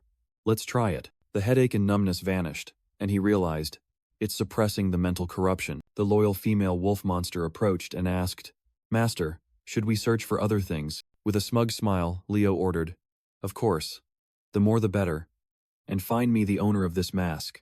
The doll lady. While his subordinates obeyed, Leo thought to himself, "I must utilize everything at my disposal." The system panel appeared, confirming the status Mental Corruption, Depth 1. but his authority remained normal. Looking at the blood hunt leaderboard, he was surprised. Huh? The system has recovered too. Suddenly, a massive explosion shook the ground right in front of them both. The female wolf monster screamed in terror upon seeing a knight struck down. A knight? Through the dust and smoke, a tall, imposing figure strode forward. The muscular player stood on the knight's corpse, chin jutted out, asking, "A player, cooperating with monsters? Hey kid, what's your ID?" Leo narrowed his eyes behind his mask, calmly assessing the enemy. "A new player? My apologies," Leo said coldly, as two shadow knights with glowing green eyes appeared behind him. Rule number 2. Players are forbidden. Under the newly established rules, his dark army began to take shape. Standing before his legion, Leo declared, "We don't need players here." He smirked, gesturing provocatively. "Would you mind getting out of my sight?" Mike roared, fists clenched. "You little brat. Don't you dare lecture me." A brilliant golden aura erupted, forming a solid barrier that enveloped him. He sneered, "I'm an A-rank player, rank 10. Do you think these puny knight attacks can even touch me? Just by standing here, I'm invincible."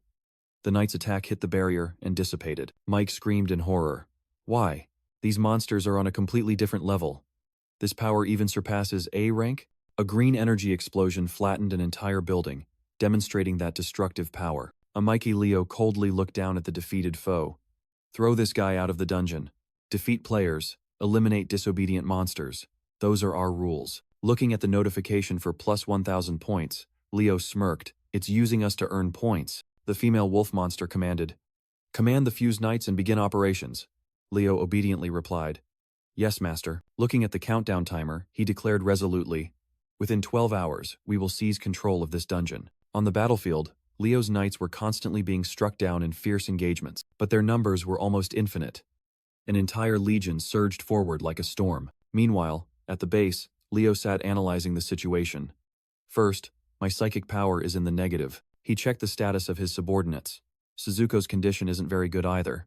Still waiting for information from Little Red Riding Hood. Leo realized an important characteristic. The number of monsters I can summon increases with my level.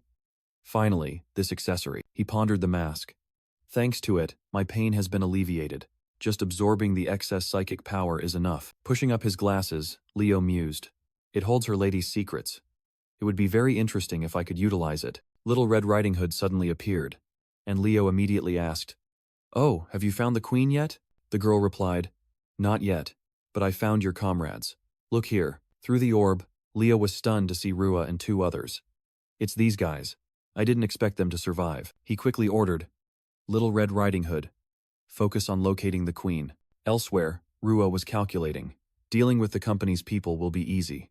As for Rua, surrounded by knights, her group whispered, "Will this plan work?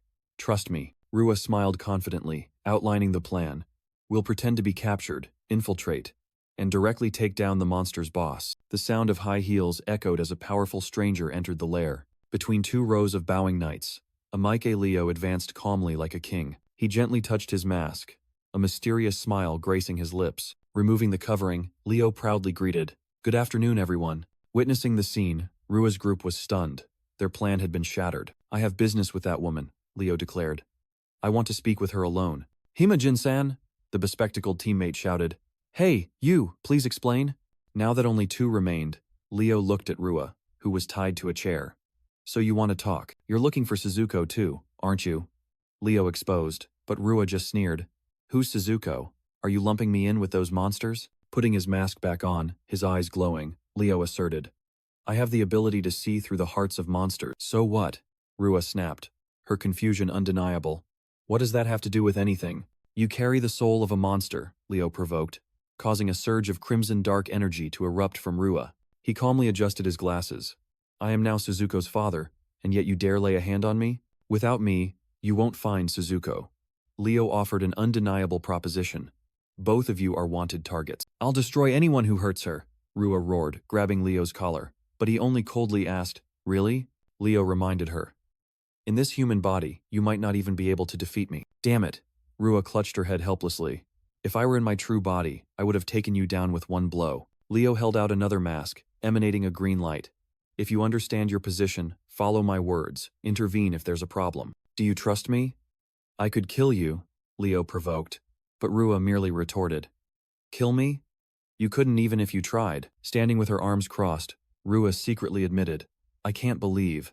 I was outsmarted by someone who looks like an idiot. Rua was secretly astonished by her opponent's audacious plan to decipher and seize the mental power of others. Amaiki Leo didn't hesitate, beginning the process of assimilating the mysterious mask. Immediately, a massive stream of data flooded his mind, announcing a stolen jewel. Leo realized he had fallen into a mental trap, pulled into the mind space of the doll lady. The scene suddenly shifted, and he found himself standing in an unfamiliar hospital room. There, a younger version of himself was sobbing beside the bed of a severely injured girl. The young Leo clutched the girl's hand, choking back tears as he promised, I'll protect you. The current Leo watched the scene in shock, realizing the girl was the doll, and the child is me? The young Leo in the memory cried and asserted, Teacher will definitely cure you. A voice echoed from behind Leo. Of course, a digital entity appeared, claiming to be his teacher. Amaiki Leo, you are my most outstanding student. Now, I will begin the surgery. Rage flared, and Leo roared as the illusion tried to manipulate him. Who's your student? Die. He slumped to the ground, trying to resist the mental attack. I won't be fooled. Rua witnessed the entire process, unable to help but admire. Not bad. You eliminated traces of her power in a single attempt. Waking up, Leo stared at the mask, his mind in turmoil. Was that my memory just now? Impossible. Seeing Leo's expression, Rua asked worriedly, What's wrong? You don't look so good. Leo suddenly stood up, his eyes sharp. Hey, you know the doll, right? This item belongs to her, doesn't it? Of course, Rua replied. She's my father's friend. Immediately, Leo grabbed her collar. Tell me, he growled, his usual composure gone. What's her real name? Rua was startled by the sudden change, while Leo pressed close to her face, determined not to let go. White. That's her name, isn't it? A mic Leo pressed. Rua replied in shock. Yes. How did you know? Enveloped in a chaotic surge of energy, Leo sneered. I'm wondering that myself. She definitely knows the answer, and I'll find her. Meanwhile, in Getzeron City, Iria appeared with immense power. I truly like you monsters, especially the mystery of how you were created. He caressed a heart-shaped purple crystal, whispering, So fascinating and perfect. Memories flooded back. Suzuko stood tall, her eyes burning red like fire as she looked at the girl in front of her. A woman named White embraced the girl. Run. White will buy you time. We can't defeat him. Back in reality, Suzuko roared, Stop! Swinging her deformed arms to block a surprise attack. Iria smirked. Oh, how interesting. If I'm not mistaken, this is Getzeron City's S-rank Hayashi Miki. Trying to steal my prey? Facing Suzuko, Hayashi Miki didn't flinch. That's right. She unleashed her full power, her eyes sharp.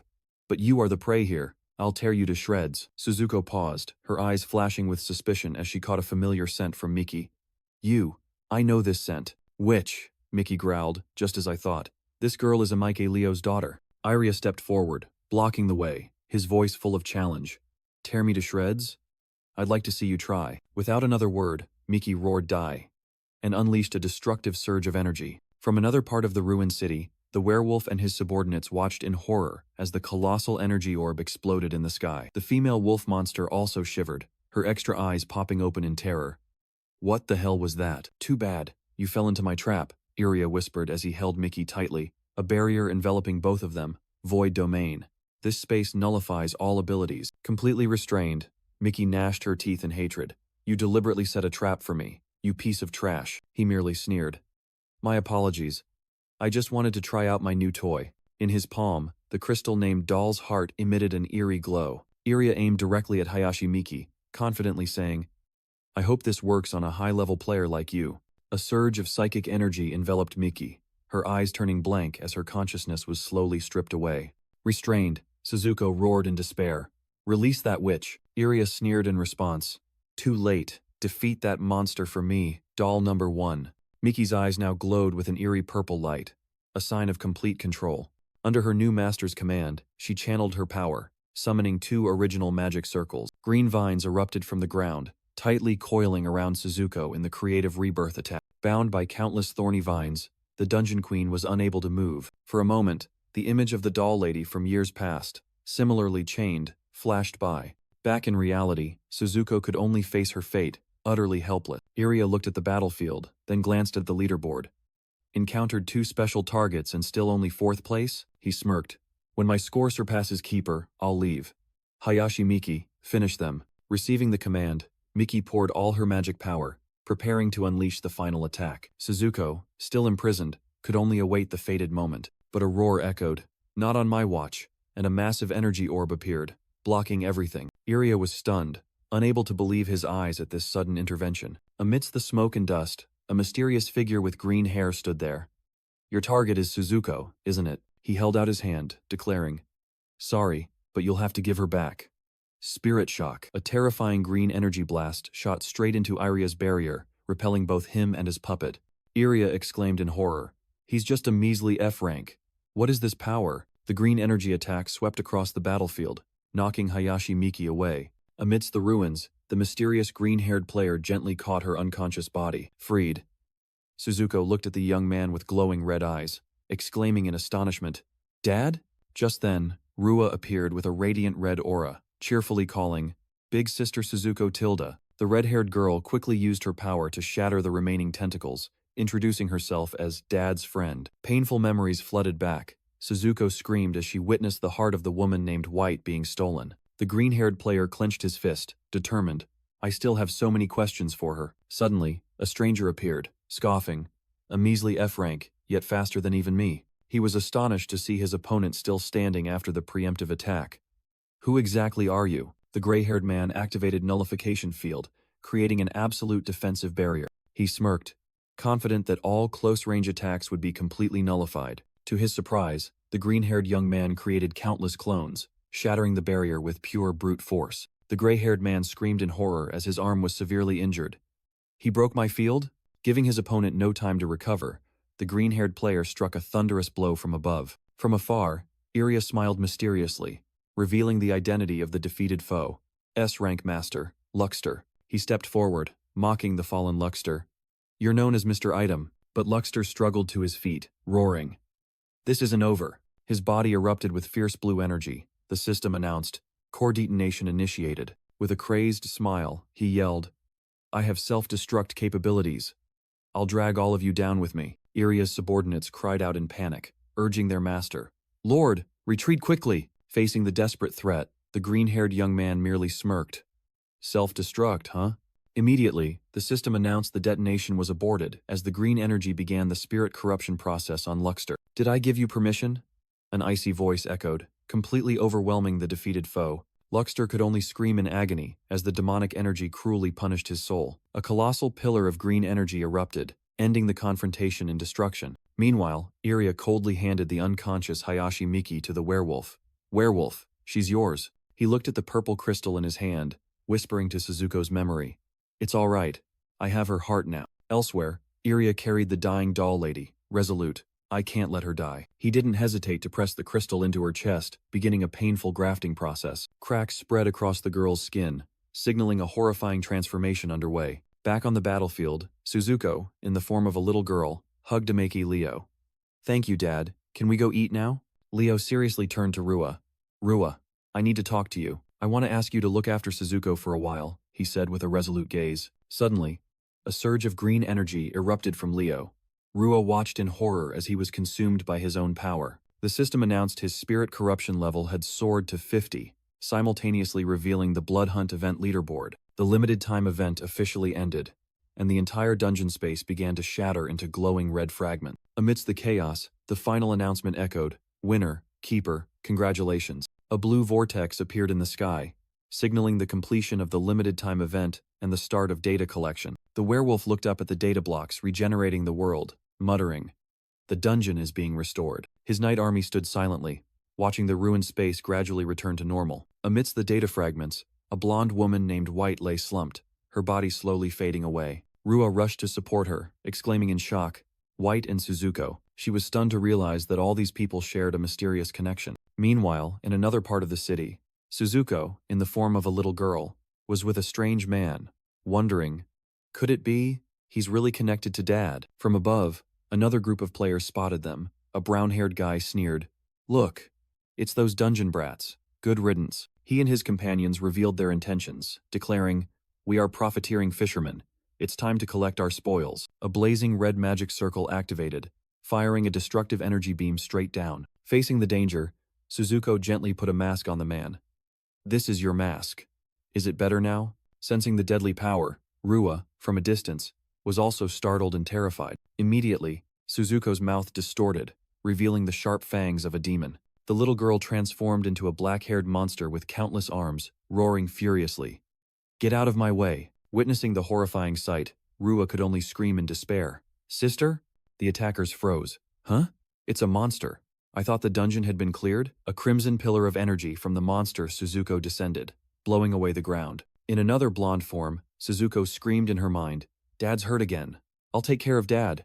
But then, she screamed in pain as a powerful beam of holy light attacked her fiercely. An army of priests suddenly appeared, shouting in unison, "Attack!" The commander raised his staff, ordering, "Attack it with full force. We must hold out until the saintess arrives." The monster Suzuko was completely engulfed in the explosion of divine light. In a completely different place, a woman with insect antennae lay on a bed, her eyes full of hidden meaning. A black-haired young man blushed, reluctantly responding to someone. Meanwhile, the priest commander bowed and reported, "Saintess." A woman cloaked in a white robe smiled, grasping the deformed creature in her hand.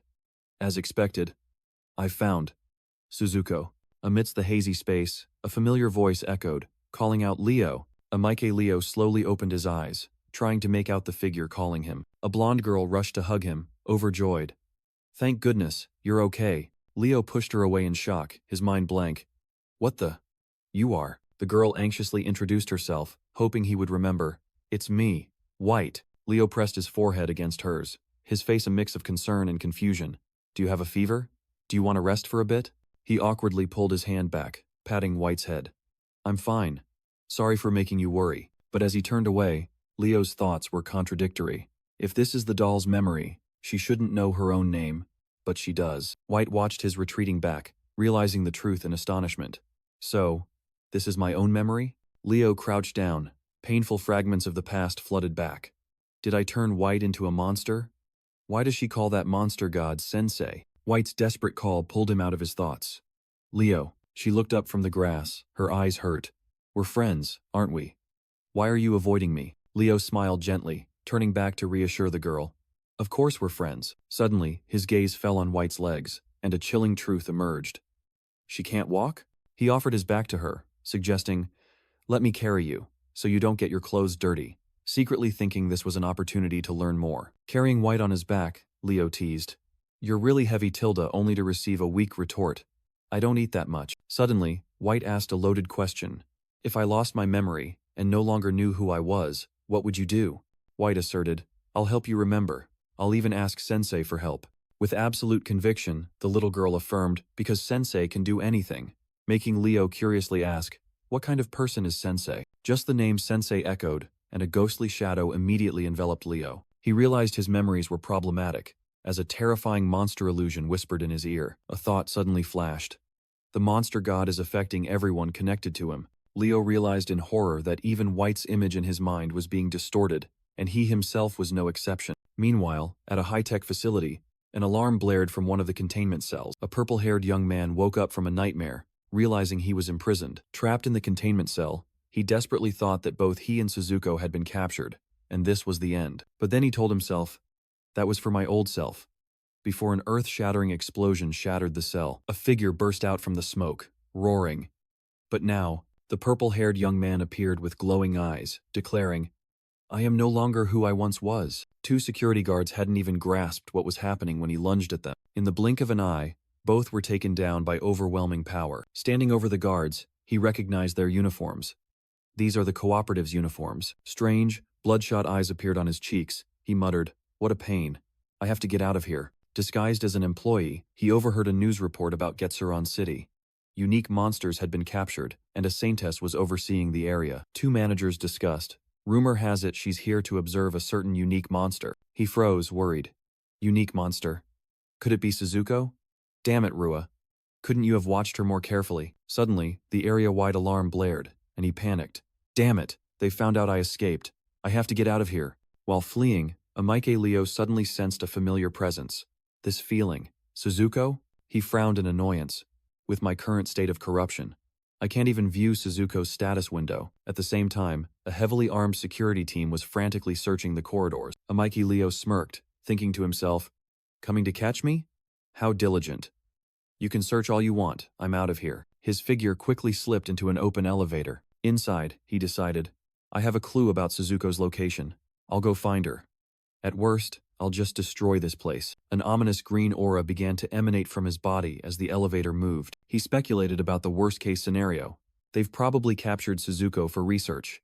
Could Rua have betrayed us? Shaking off that thought, his eyes glowed, and secondary eyes appeared on his cheeks. No, that can't be.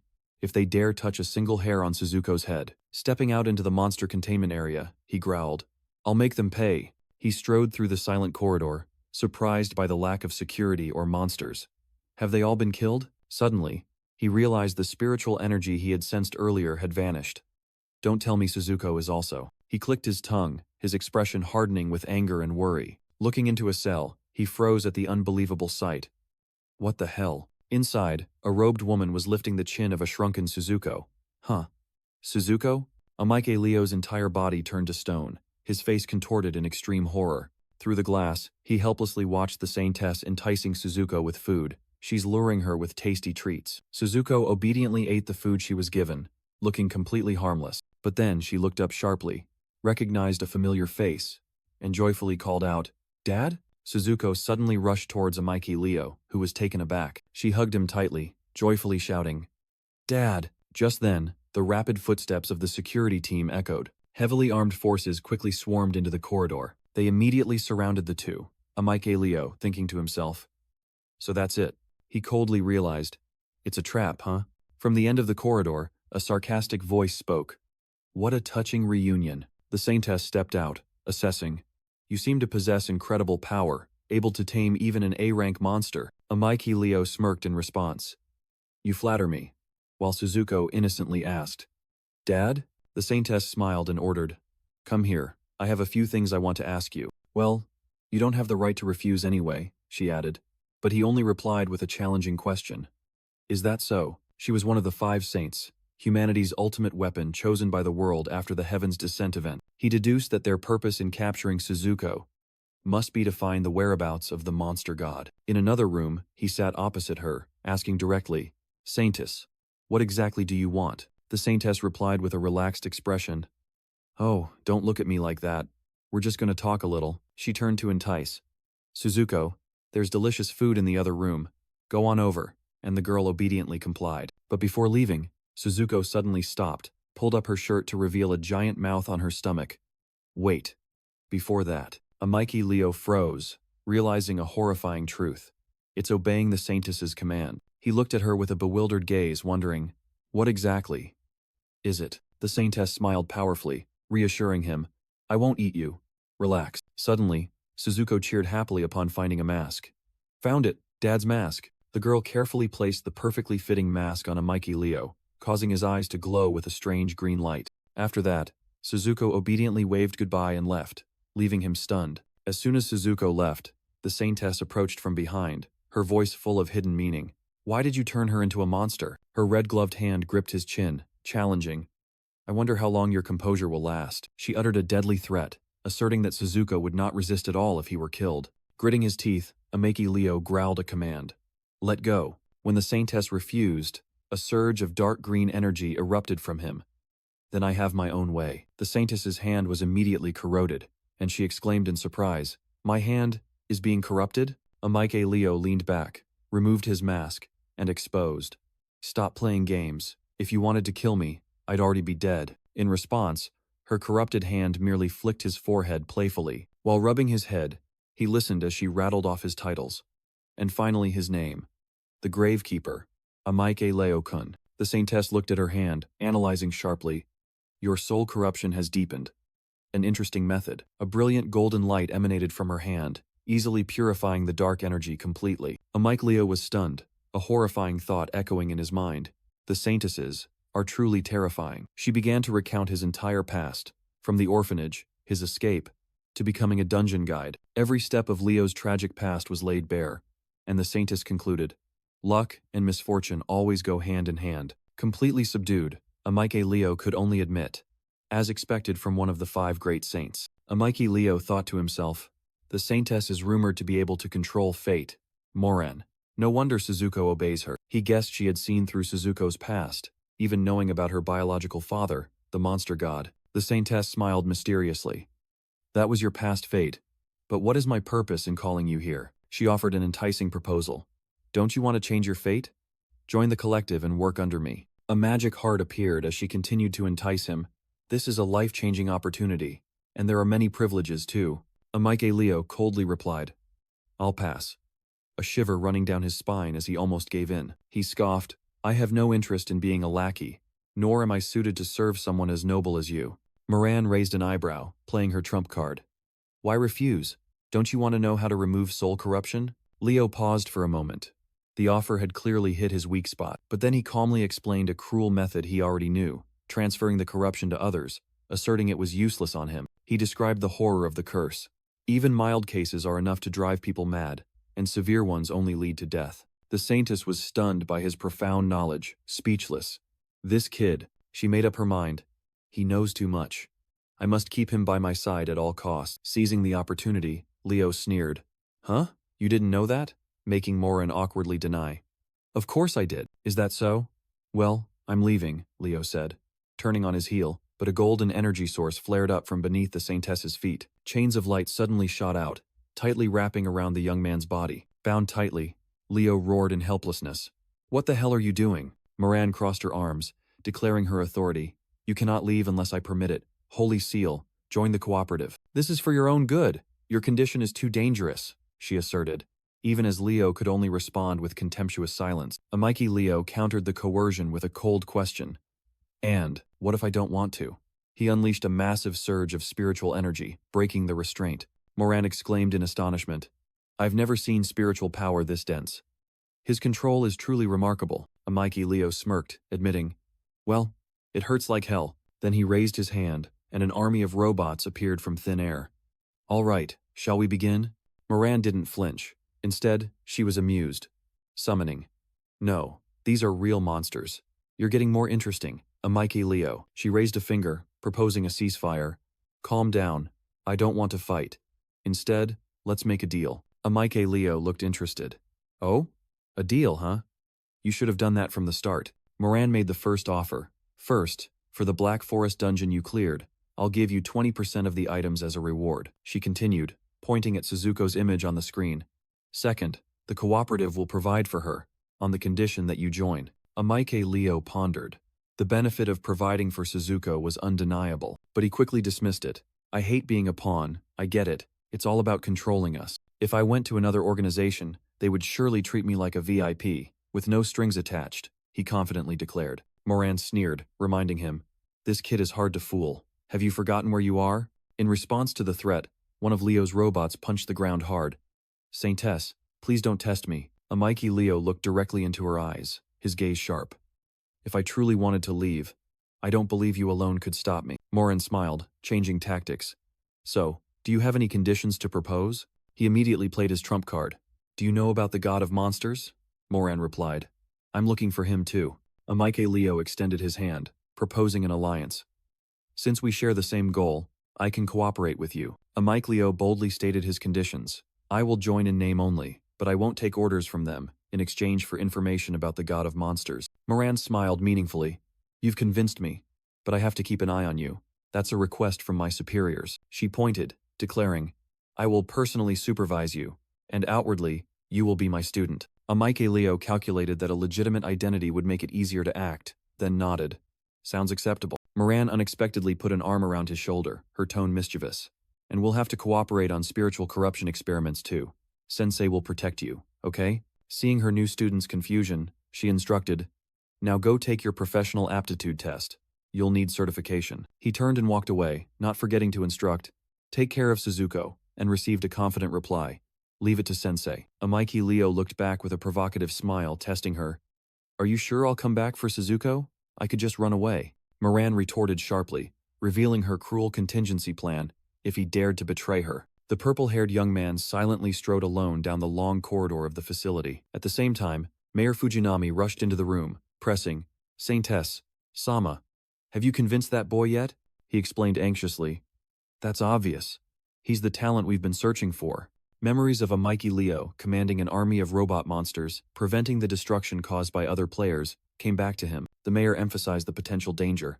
Do you understand? He has the ability to command monsters. In his mind, the haunting vision of the young man leading a monster legion to level the city appeared. We must get him into the cooperative at all costs, he yelled, but Moran merely replied casually, he's my student. Mayor Fujinami froze, stammering. Huh? What do you mean? Moran crossed her legs, calmly explaining. He just went to take his professional aptitude test. Go easy on him, okay? As the mayor hurried away, Moran looked out the window, musing. There was a time when he tried to save the world. In Moran's thoughts, images of a sensei and a young Suzuko appeared, along with a nagging question. So why would a god of monsters? Suzuko suddenly yawned, tiredly responding to Moran's thoughts. A god who uses and discards his own child. What ultimately changed him? Suddenly, the girl flinched, her left eye glowing red as her belly, covered in stitches, began to crack open. Moran frantically reached forward, trying to intervene in the bizarre phenomenon. She was stunned, unable to comprehend the sudden transformation unfolding before her eyes. In another dimension, a doll queen revealed, just as I thought, a Mike Leo's mask belongs to White. I must rely on him to hunt down the god of monsters. Meanwhile, at the examination center, a female staff member directed the crowd. Everyone, this way, she smiled professionally. Please wait here until the test begins. Enter when your number is called. A Mike Leo glanced at the device in his hand. The number 30 appeared coldly. Not much longer. He gently pushed up his glasses, thinking, it's a good thing the mask can change forms. I don't need to worry about Suzuko either. The system panel appeared, confirming the glasses were a protean accessory capable of transformation and enhancement, along with the occupational traits, synchronization and summon. Job assessment. Brings back memories, Leo recalled bitterly. Anyway, I'm just a perpetual failure. Memories of being shunned by countless teams for being jobless flooded back. He was treated like a burden. Pushing aside the past, Leo told himself, it doesn't matter anymore. I need to find clues about that strange memory. His train of thought was interrupted by a burly man, rudely pushing his way through. Get out of the way. The man named Mike declared boastfully, while the one in the white vest named Kane stood behind him, complaining. Hey Mike, this test is really annoying. Kane smirked, looking impatient. Why can't they do it faster? Mike approached the female staff member, calling out, Miss. He demanded priority, but the girl firmly refused. I'm sorry, but the policy is to proceed in order. Rejected. Mike angrily roared. Huh? I'm Mike the A-rank berserker. Are you telling me you can't do that much for me? In the crowd, a Mike Leo recognized the man's reputation, while the loudspeaker announced the next number. Holding card number 30, Leo thought. Finally, it's my turn. In the crowded waiting hall, Kane impatiently asked, Hey Mike, have you gotten my number yet? Mike turned back, a confident smirk on his face. I'm about to get it. He began to rudely push his way through the crowd, shouting, Get out of the way, you're blocking the path. The burly man's gaze stopped on Leo, who was holding the glowing card, making him confused. What's wrong with him? Mike snarled, deliberately provoking him. Hey kid, don't ignore me. You, Four Eyes, called out for no reason. Leo pointed at himself in confusion. Me? Sir? Yes, you. Give me the number, Mike ordered, but Leo flatly refused. No way. Why don't you wait for your turn? Enraged by Leo's attitude, Mike growled. I don't like your tone. Fine. Then clenched his fist. A surge of yellow aura flared around Mike as he advanced threateningly. Kid, I'm going to have to. His large hand gripped Leo's shoulder with immense pressure. With glowing eyes, Mike growled, intending to use his power to teach him a lesson in manners. He put all his strength into forcing Leo to his knees. But to his companion's astonishment, he didn't budge. Leo coldly grabbed Mike's wrist, his tone clearly annoyed. Well, this is troublesome. A terrifying surge of green spiritual energy erupted from Leo, making Mike gasp in fear. What? This spiritual energy? It's crushing me? Under the immense pressure, a memory flashed in Mike's mind. I remember now, this guy. Without the slightest difficulty, Leo flung the berserker backward, ending the confrontation in the blink of an eye. His companions were stunned. What? With just one blow, Mike was. Kane, the ringleader, was also dumbfounded by the sight. He roared at his subordinates. Hey, what are you doing? Get Mike down. Amidst the chaos, a Mikey Leo calmly asked the female staff member, Can I go in now? The girl was dumbfounded, thinking, he took down an A rank with just one blow. Does that mean he possesses even more terrifying power? Leaving the astonishment behind, Another player had begun their job assessment. Amike Leo silently observed, his eyes sharp behind his glasses. Being recognized with a job not only brought fame in dungeons but also in all business sectors. It also opened up opportunities for development and advancement under the patronage of businesses and cooperatives. Because of this, many had faked their abilities, making official certification the ultimate proof. In preparation for the upcoming fourth catastrophe, the cooperative was actively seeking exceptional individuals. The machine started, and blue energy enveloped the challenger. Suddenly, Amike Leo felt a familiar pang of pain on his shoulder. The system coldly announced, "Failure, cannot certify," leaving the man stunned. He cried out in despair, "Your machine is broken." Dragged away by security, he still screamed, "Let me go, I have a job." Leo mused, "This scene, it's just like me in the past." Just as the loudspeaker called his number, he resolutely stepped forward, telling himself, "Finally, it's my turn. Let's just get this over with." From the control room, Mayor Fujinami observed the screen. "He's finally here." He turned to his assistant. "Jenna, is there anything suspicious in his resume?" "No, sir," she replied. "He has a certificate from Saintess Moran." The mayor smiled expectantly. "Good. Then, let's see the hidden potential of this record keeper." Inside the testing booth, Amike Leo stood firm as the system activated with a surge of blue energy. Dark energy began to surge violently around him as the machinery took measurements. In the control room, Mayor Fujinami gasped in shock. "What the hell?" A voice from the system announced. "Data shows anomalies," making him snap back. "What did you say?" Leo also panicked, sweat pouring as he realized. "Damn it, my spiritual power is leaking out?" The system continuously reported errors amidst the chaotic green energy exploding from his body. The mayor pointed towards the dazzling halo, disbelieving his eyes. "What in the world is happening? This abnormal psychic power." A scientist rushed over to report.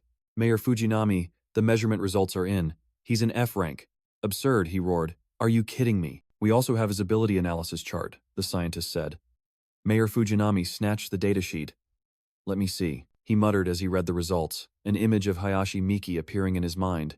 Exactly like Hayashi Miki, a unique profession, uncontrollable psychic power, and even the ability to control monsters. The results showed a paradox.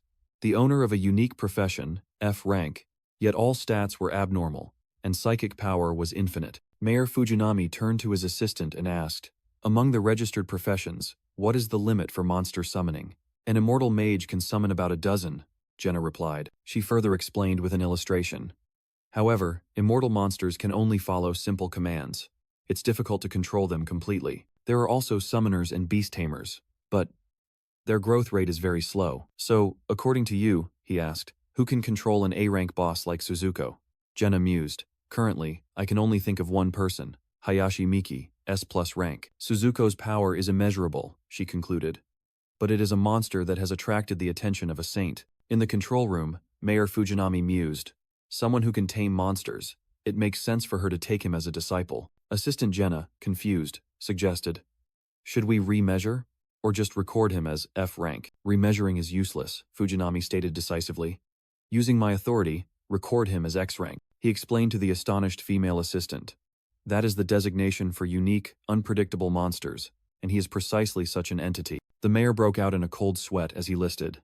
Summoning and controlling monsters, changing appearance, and even harboring a boss monster. Who would believe such a person is human? Meanwhile, Amike Leo wondered about the black streaks on the floor. Remnants of corrupting power? Can I erase them? He breathed a sigh of relief as the green energy easily cleaned the stains. Phew, no need to pay for damages. Immediately, hurried footsteps echoed. A team in yellow hazmat suits entered and surrounded Amike Leo. A team member announced, "Mr. Amike, you may withdraw. We will handle the cleanup." "All right," Leo replied, thinking to himself. It's like they're cleaning up a crime scene or disinfecting a virus. He uncomfortably adjusted his glasses. Being treated like a source of infection is terrible. Whatever. I'll go wait for the results. In another corner, Mike, his arm still bandaged, warned, "Kane, that kid is no pushover. He doesn't even fear you." Kane nervously asked back, "So, what are you going to do?" With a sinister grin, Mike growled, "Ambush him." He recalled the terrifying scene. He can summon and control an entire horde of monsters. This kind of ability is extremely rare. But now he's alone. Mike pointed out the opportunity. If we want to make a move, now's the time. Kane nodded decisively. I understand. Then, let's make a plan. As soon as he saw Amike Leo step out, Kane thought to himself, he's out. Without warning, Mike lunged from behind, roaring, "Let me punch you once." Leo easily dodged the powerful punch, calmly remarking, "That was dangerous." With a smirk, he provocatively said, "Too bad, you missed." Enraged at being underestimated, Mike growled, "I see. I've changed my mind." He unleashed his full power, shouting, "I'll teach you a lesson about the power of an A rank." The powerful aura blew away those nearby. A man frantically cried out, "Please stop." The female supervisor also desperately yelled, "No fighting in the cooperative." Suddenly, verdant roots emerged from the ground, stopping the fight. Mike was stunned, as the roots unexpectedly wrapped tightly around his body. Leo was also surrounded, but he remained unusually calm. He recognized this familiar spiritual energy and muttered, "This spiritual energy, could it be?" In the middle of the hall, Hayashi Miki appeared, a magic circle radiating from her hand. "I wonder who's causing a commotion in the cooperative?" she finished, stepping forward. A tied-up accomplice quickly cried out, "Miki, this guy started it." Miki's eyes widened in surprise as she recognized a familiar face amidst the chaos. "Amike, Leo? Why are you at the cooperative?" she asked, while Leo replied, "Long time no see, Mini. I came to take the profession test." Still bound, Mike's face paled as he realized their relationship. "This brat knows Hayashi Miki? I should retreat for now." Miki turned to Leo and asked, "Oh, you want to join the cooperative?" But he only replied, "No. I was admitted against my will."